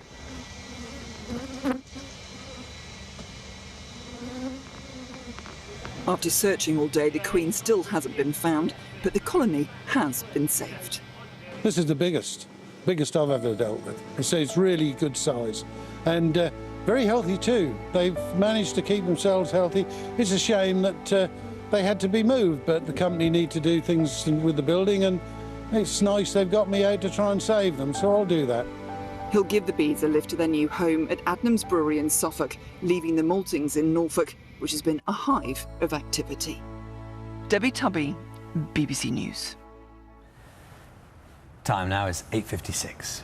Now, from Brexit to Gareth Southgate, playwright James Graham has made a business of tackling the highs and lows of Britain's cultural history on Stayt. And now he's turned his talents to adapting the television classic Boys from the Black Stuff. Our reporter Piers Hopkirk has been talking to him about his passion. Gives a job. Go on, gives it. Gives a go, go on. I could do that. Boys from the Black Stuff is considered a landmark television drama. Alan Bleasdale's story of unemployed road workers struggling to survive in early 80s Britain, now more than 4 decades on, recreated for the stage. It's all right though. I'm Yossi Hughes. Yeah, a dream come true for me to get to work with Alan Bleasdale, someone I grew up watching on my sofa with my mum when I was 8, 9 years old. To actually spend time in a room with him building this for the stage was one of the honours of my life, to be honest. Afraid? You'll be terrified in a minute. Now sort me my sodden gyro before I knock you into the disability department. This famously punchy drama plays out in Margaret Thatcher's Britain. Its themes, James says, remain as relevant today. I would put it up there absolutely with the plays of Arthur Miller in the 1950s, or even further back. These stories that, yes, they're specific to a time and a place, but their resonance goes all the way through time for hundreds of years, because it's about the human experience and the things we all struggle with wherever we're from or whatever age we live in. Players being offered this time. James Graham's celebrated play Dear England took its narrative from Gareth Southgate's penalty spot pain for his retribution as a manager more than 20 years later. England win a World Cup penalty shootout! He is the one, the guy who missed, he's the one who cracks it. And I find that arc, that redemptive arc, so beautiful and so perfect that it does feel epic, it does feel huge. It'll be the second of his plays touring the country later this year, a symbol of his prolific output. He was writing so much as a child, his mother bought him a typewriter, aged just 6. Come on, England! I just knew I loved writing stories, and I was very lucky that my mum, rather than rolling her eyes and going, oh God, just get a proper job, she sort of really encouraged that from a young age. And I remember my first electric typewriter and just churning out probably quite bad fiction to make my family read it. But it's, yeah, it's always just been, you know, to make sense of the world creatively, through story, through narrative, through character. That's always made a lot of sense to me. There's some lad fishing off a boat. And to make it a hat-trick of summer productions, Shetland and Succession actor Brian Cox stars in James Graham's newest play, Make It Happen, which premieres in Edinburgh in August. From his home in Pulborough, he says he's found a place to feed his creativity. I need the peace and quiet to be able to write and to hear my own thoughts and focus. And the first time I arrived in West Sussex, I just couldn't believe it, the beauty of it. I got taken there by some friends, fell in love with it, and just knew it was going to be a really... Israel and Iran exchange a new wave of missile fire, with explosions heard near Tel Aviv and air defences activated in Tehran.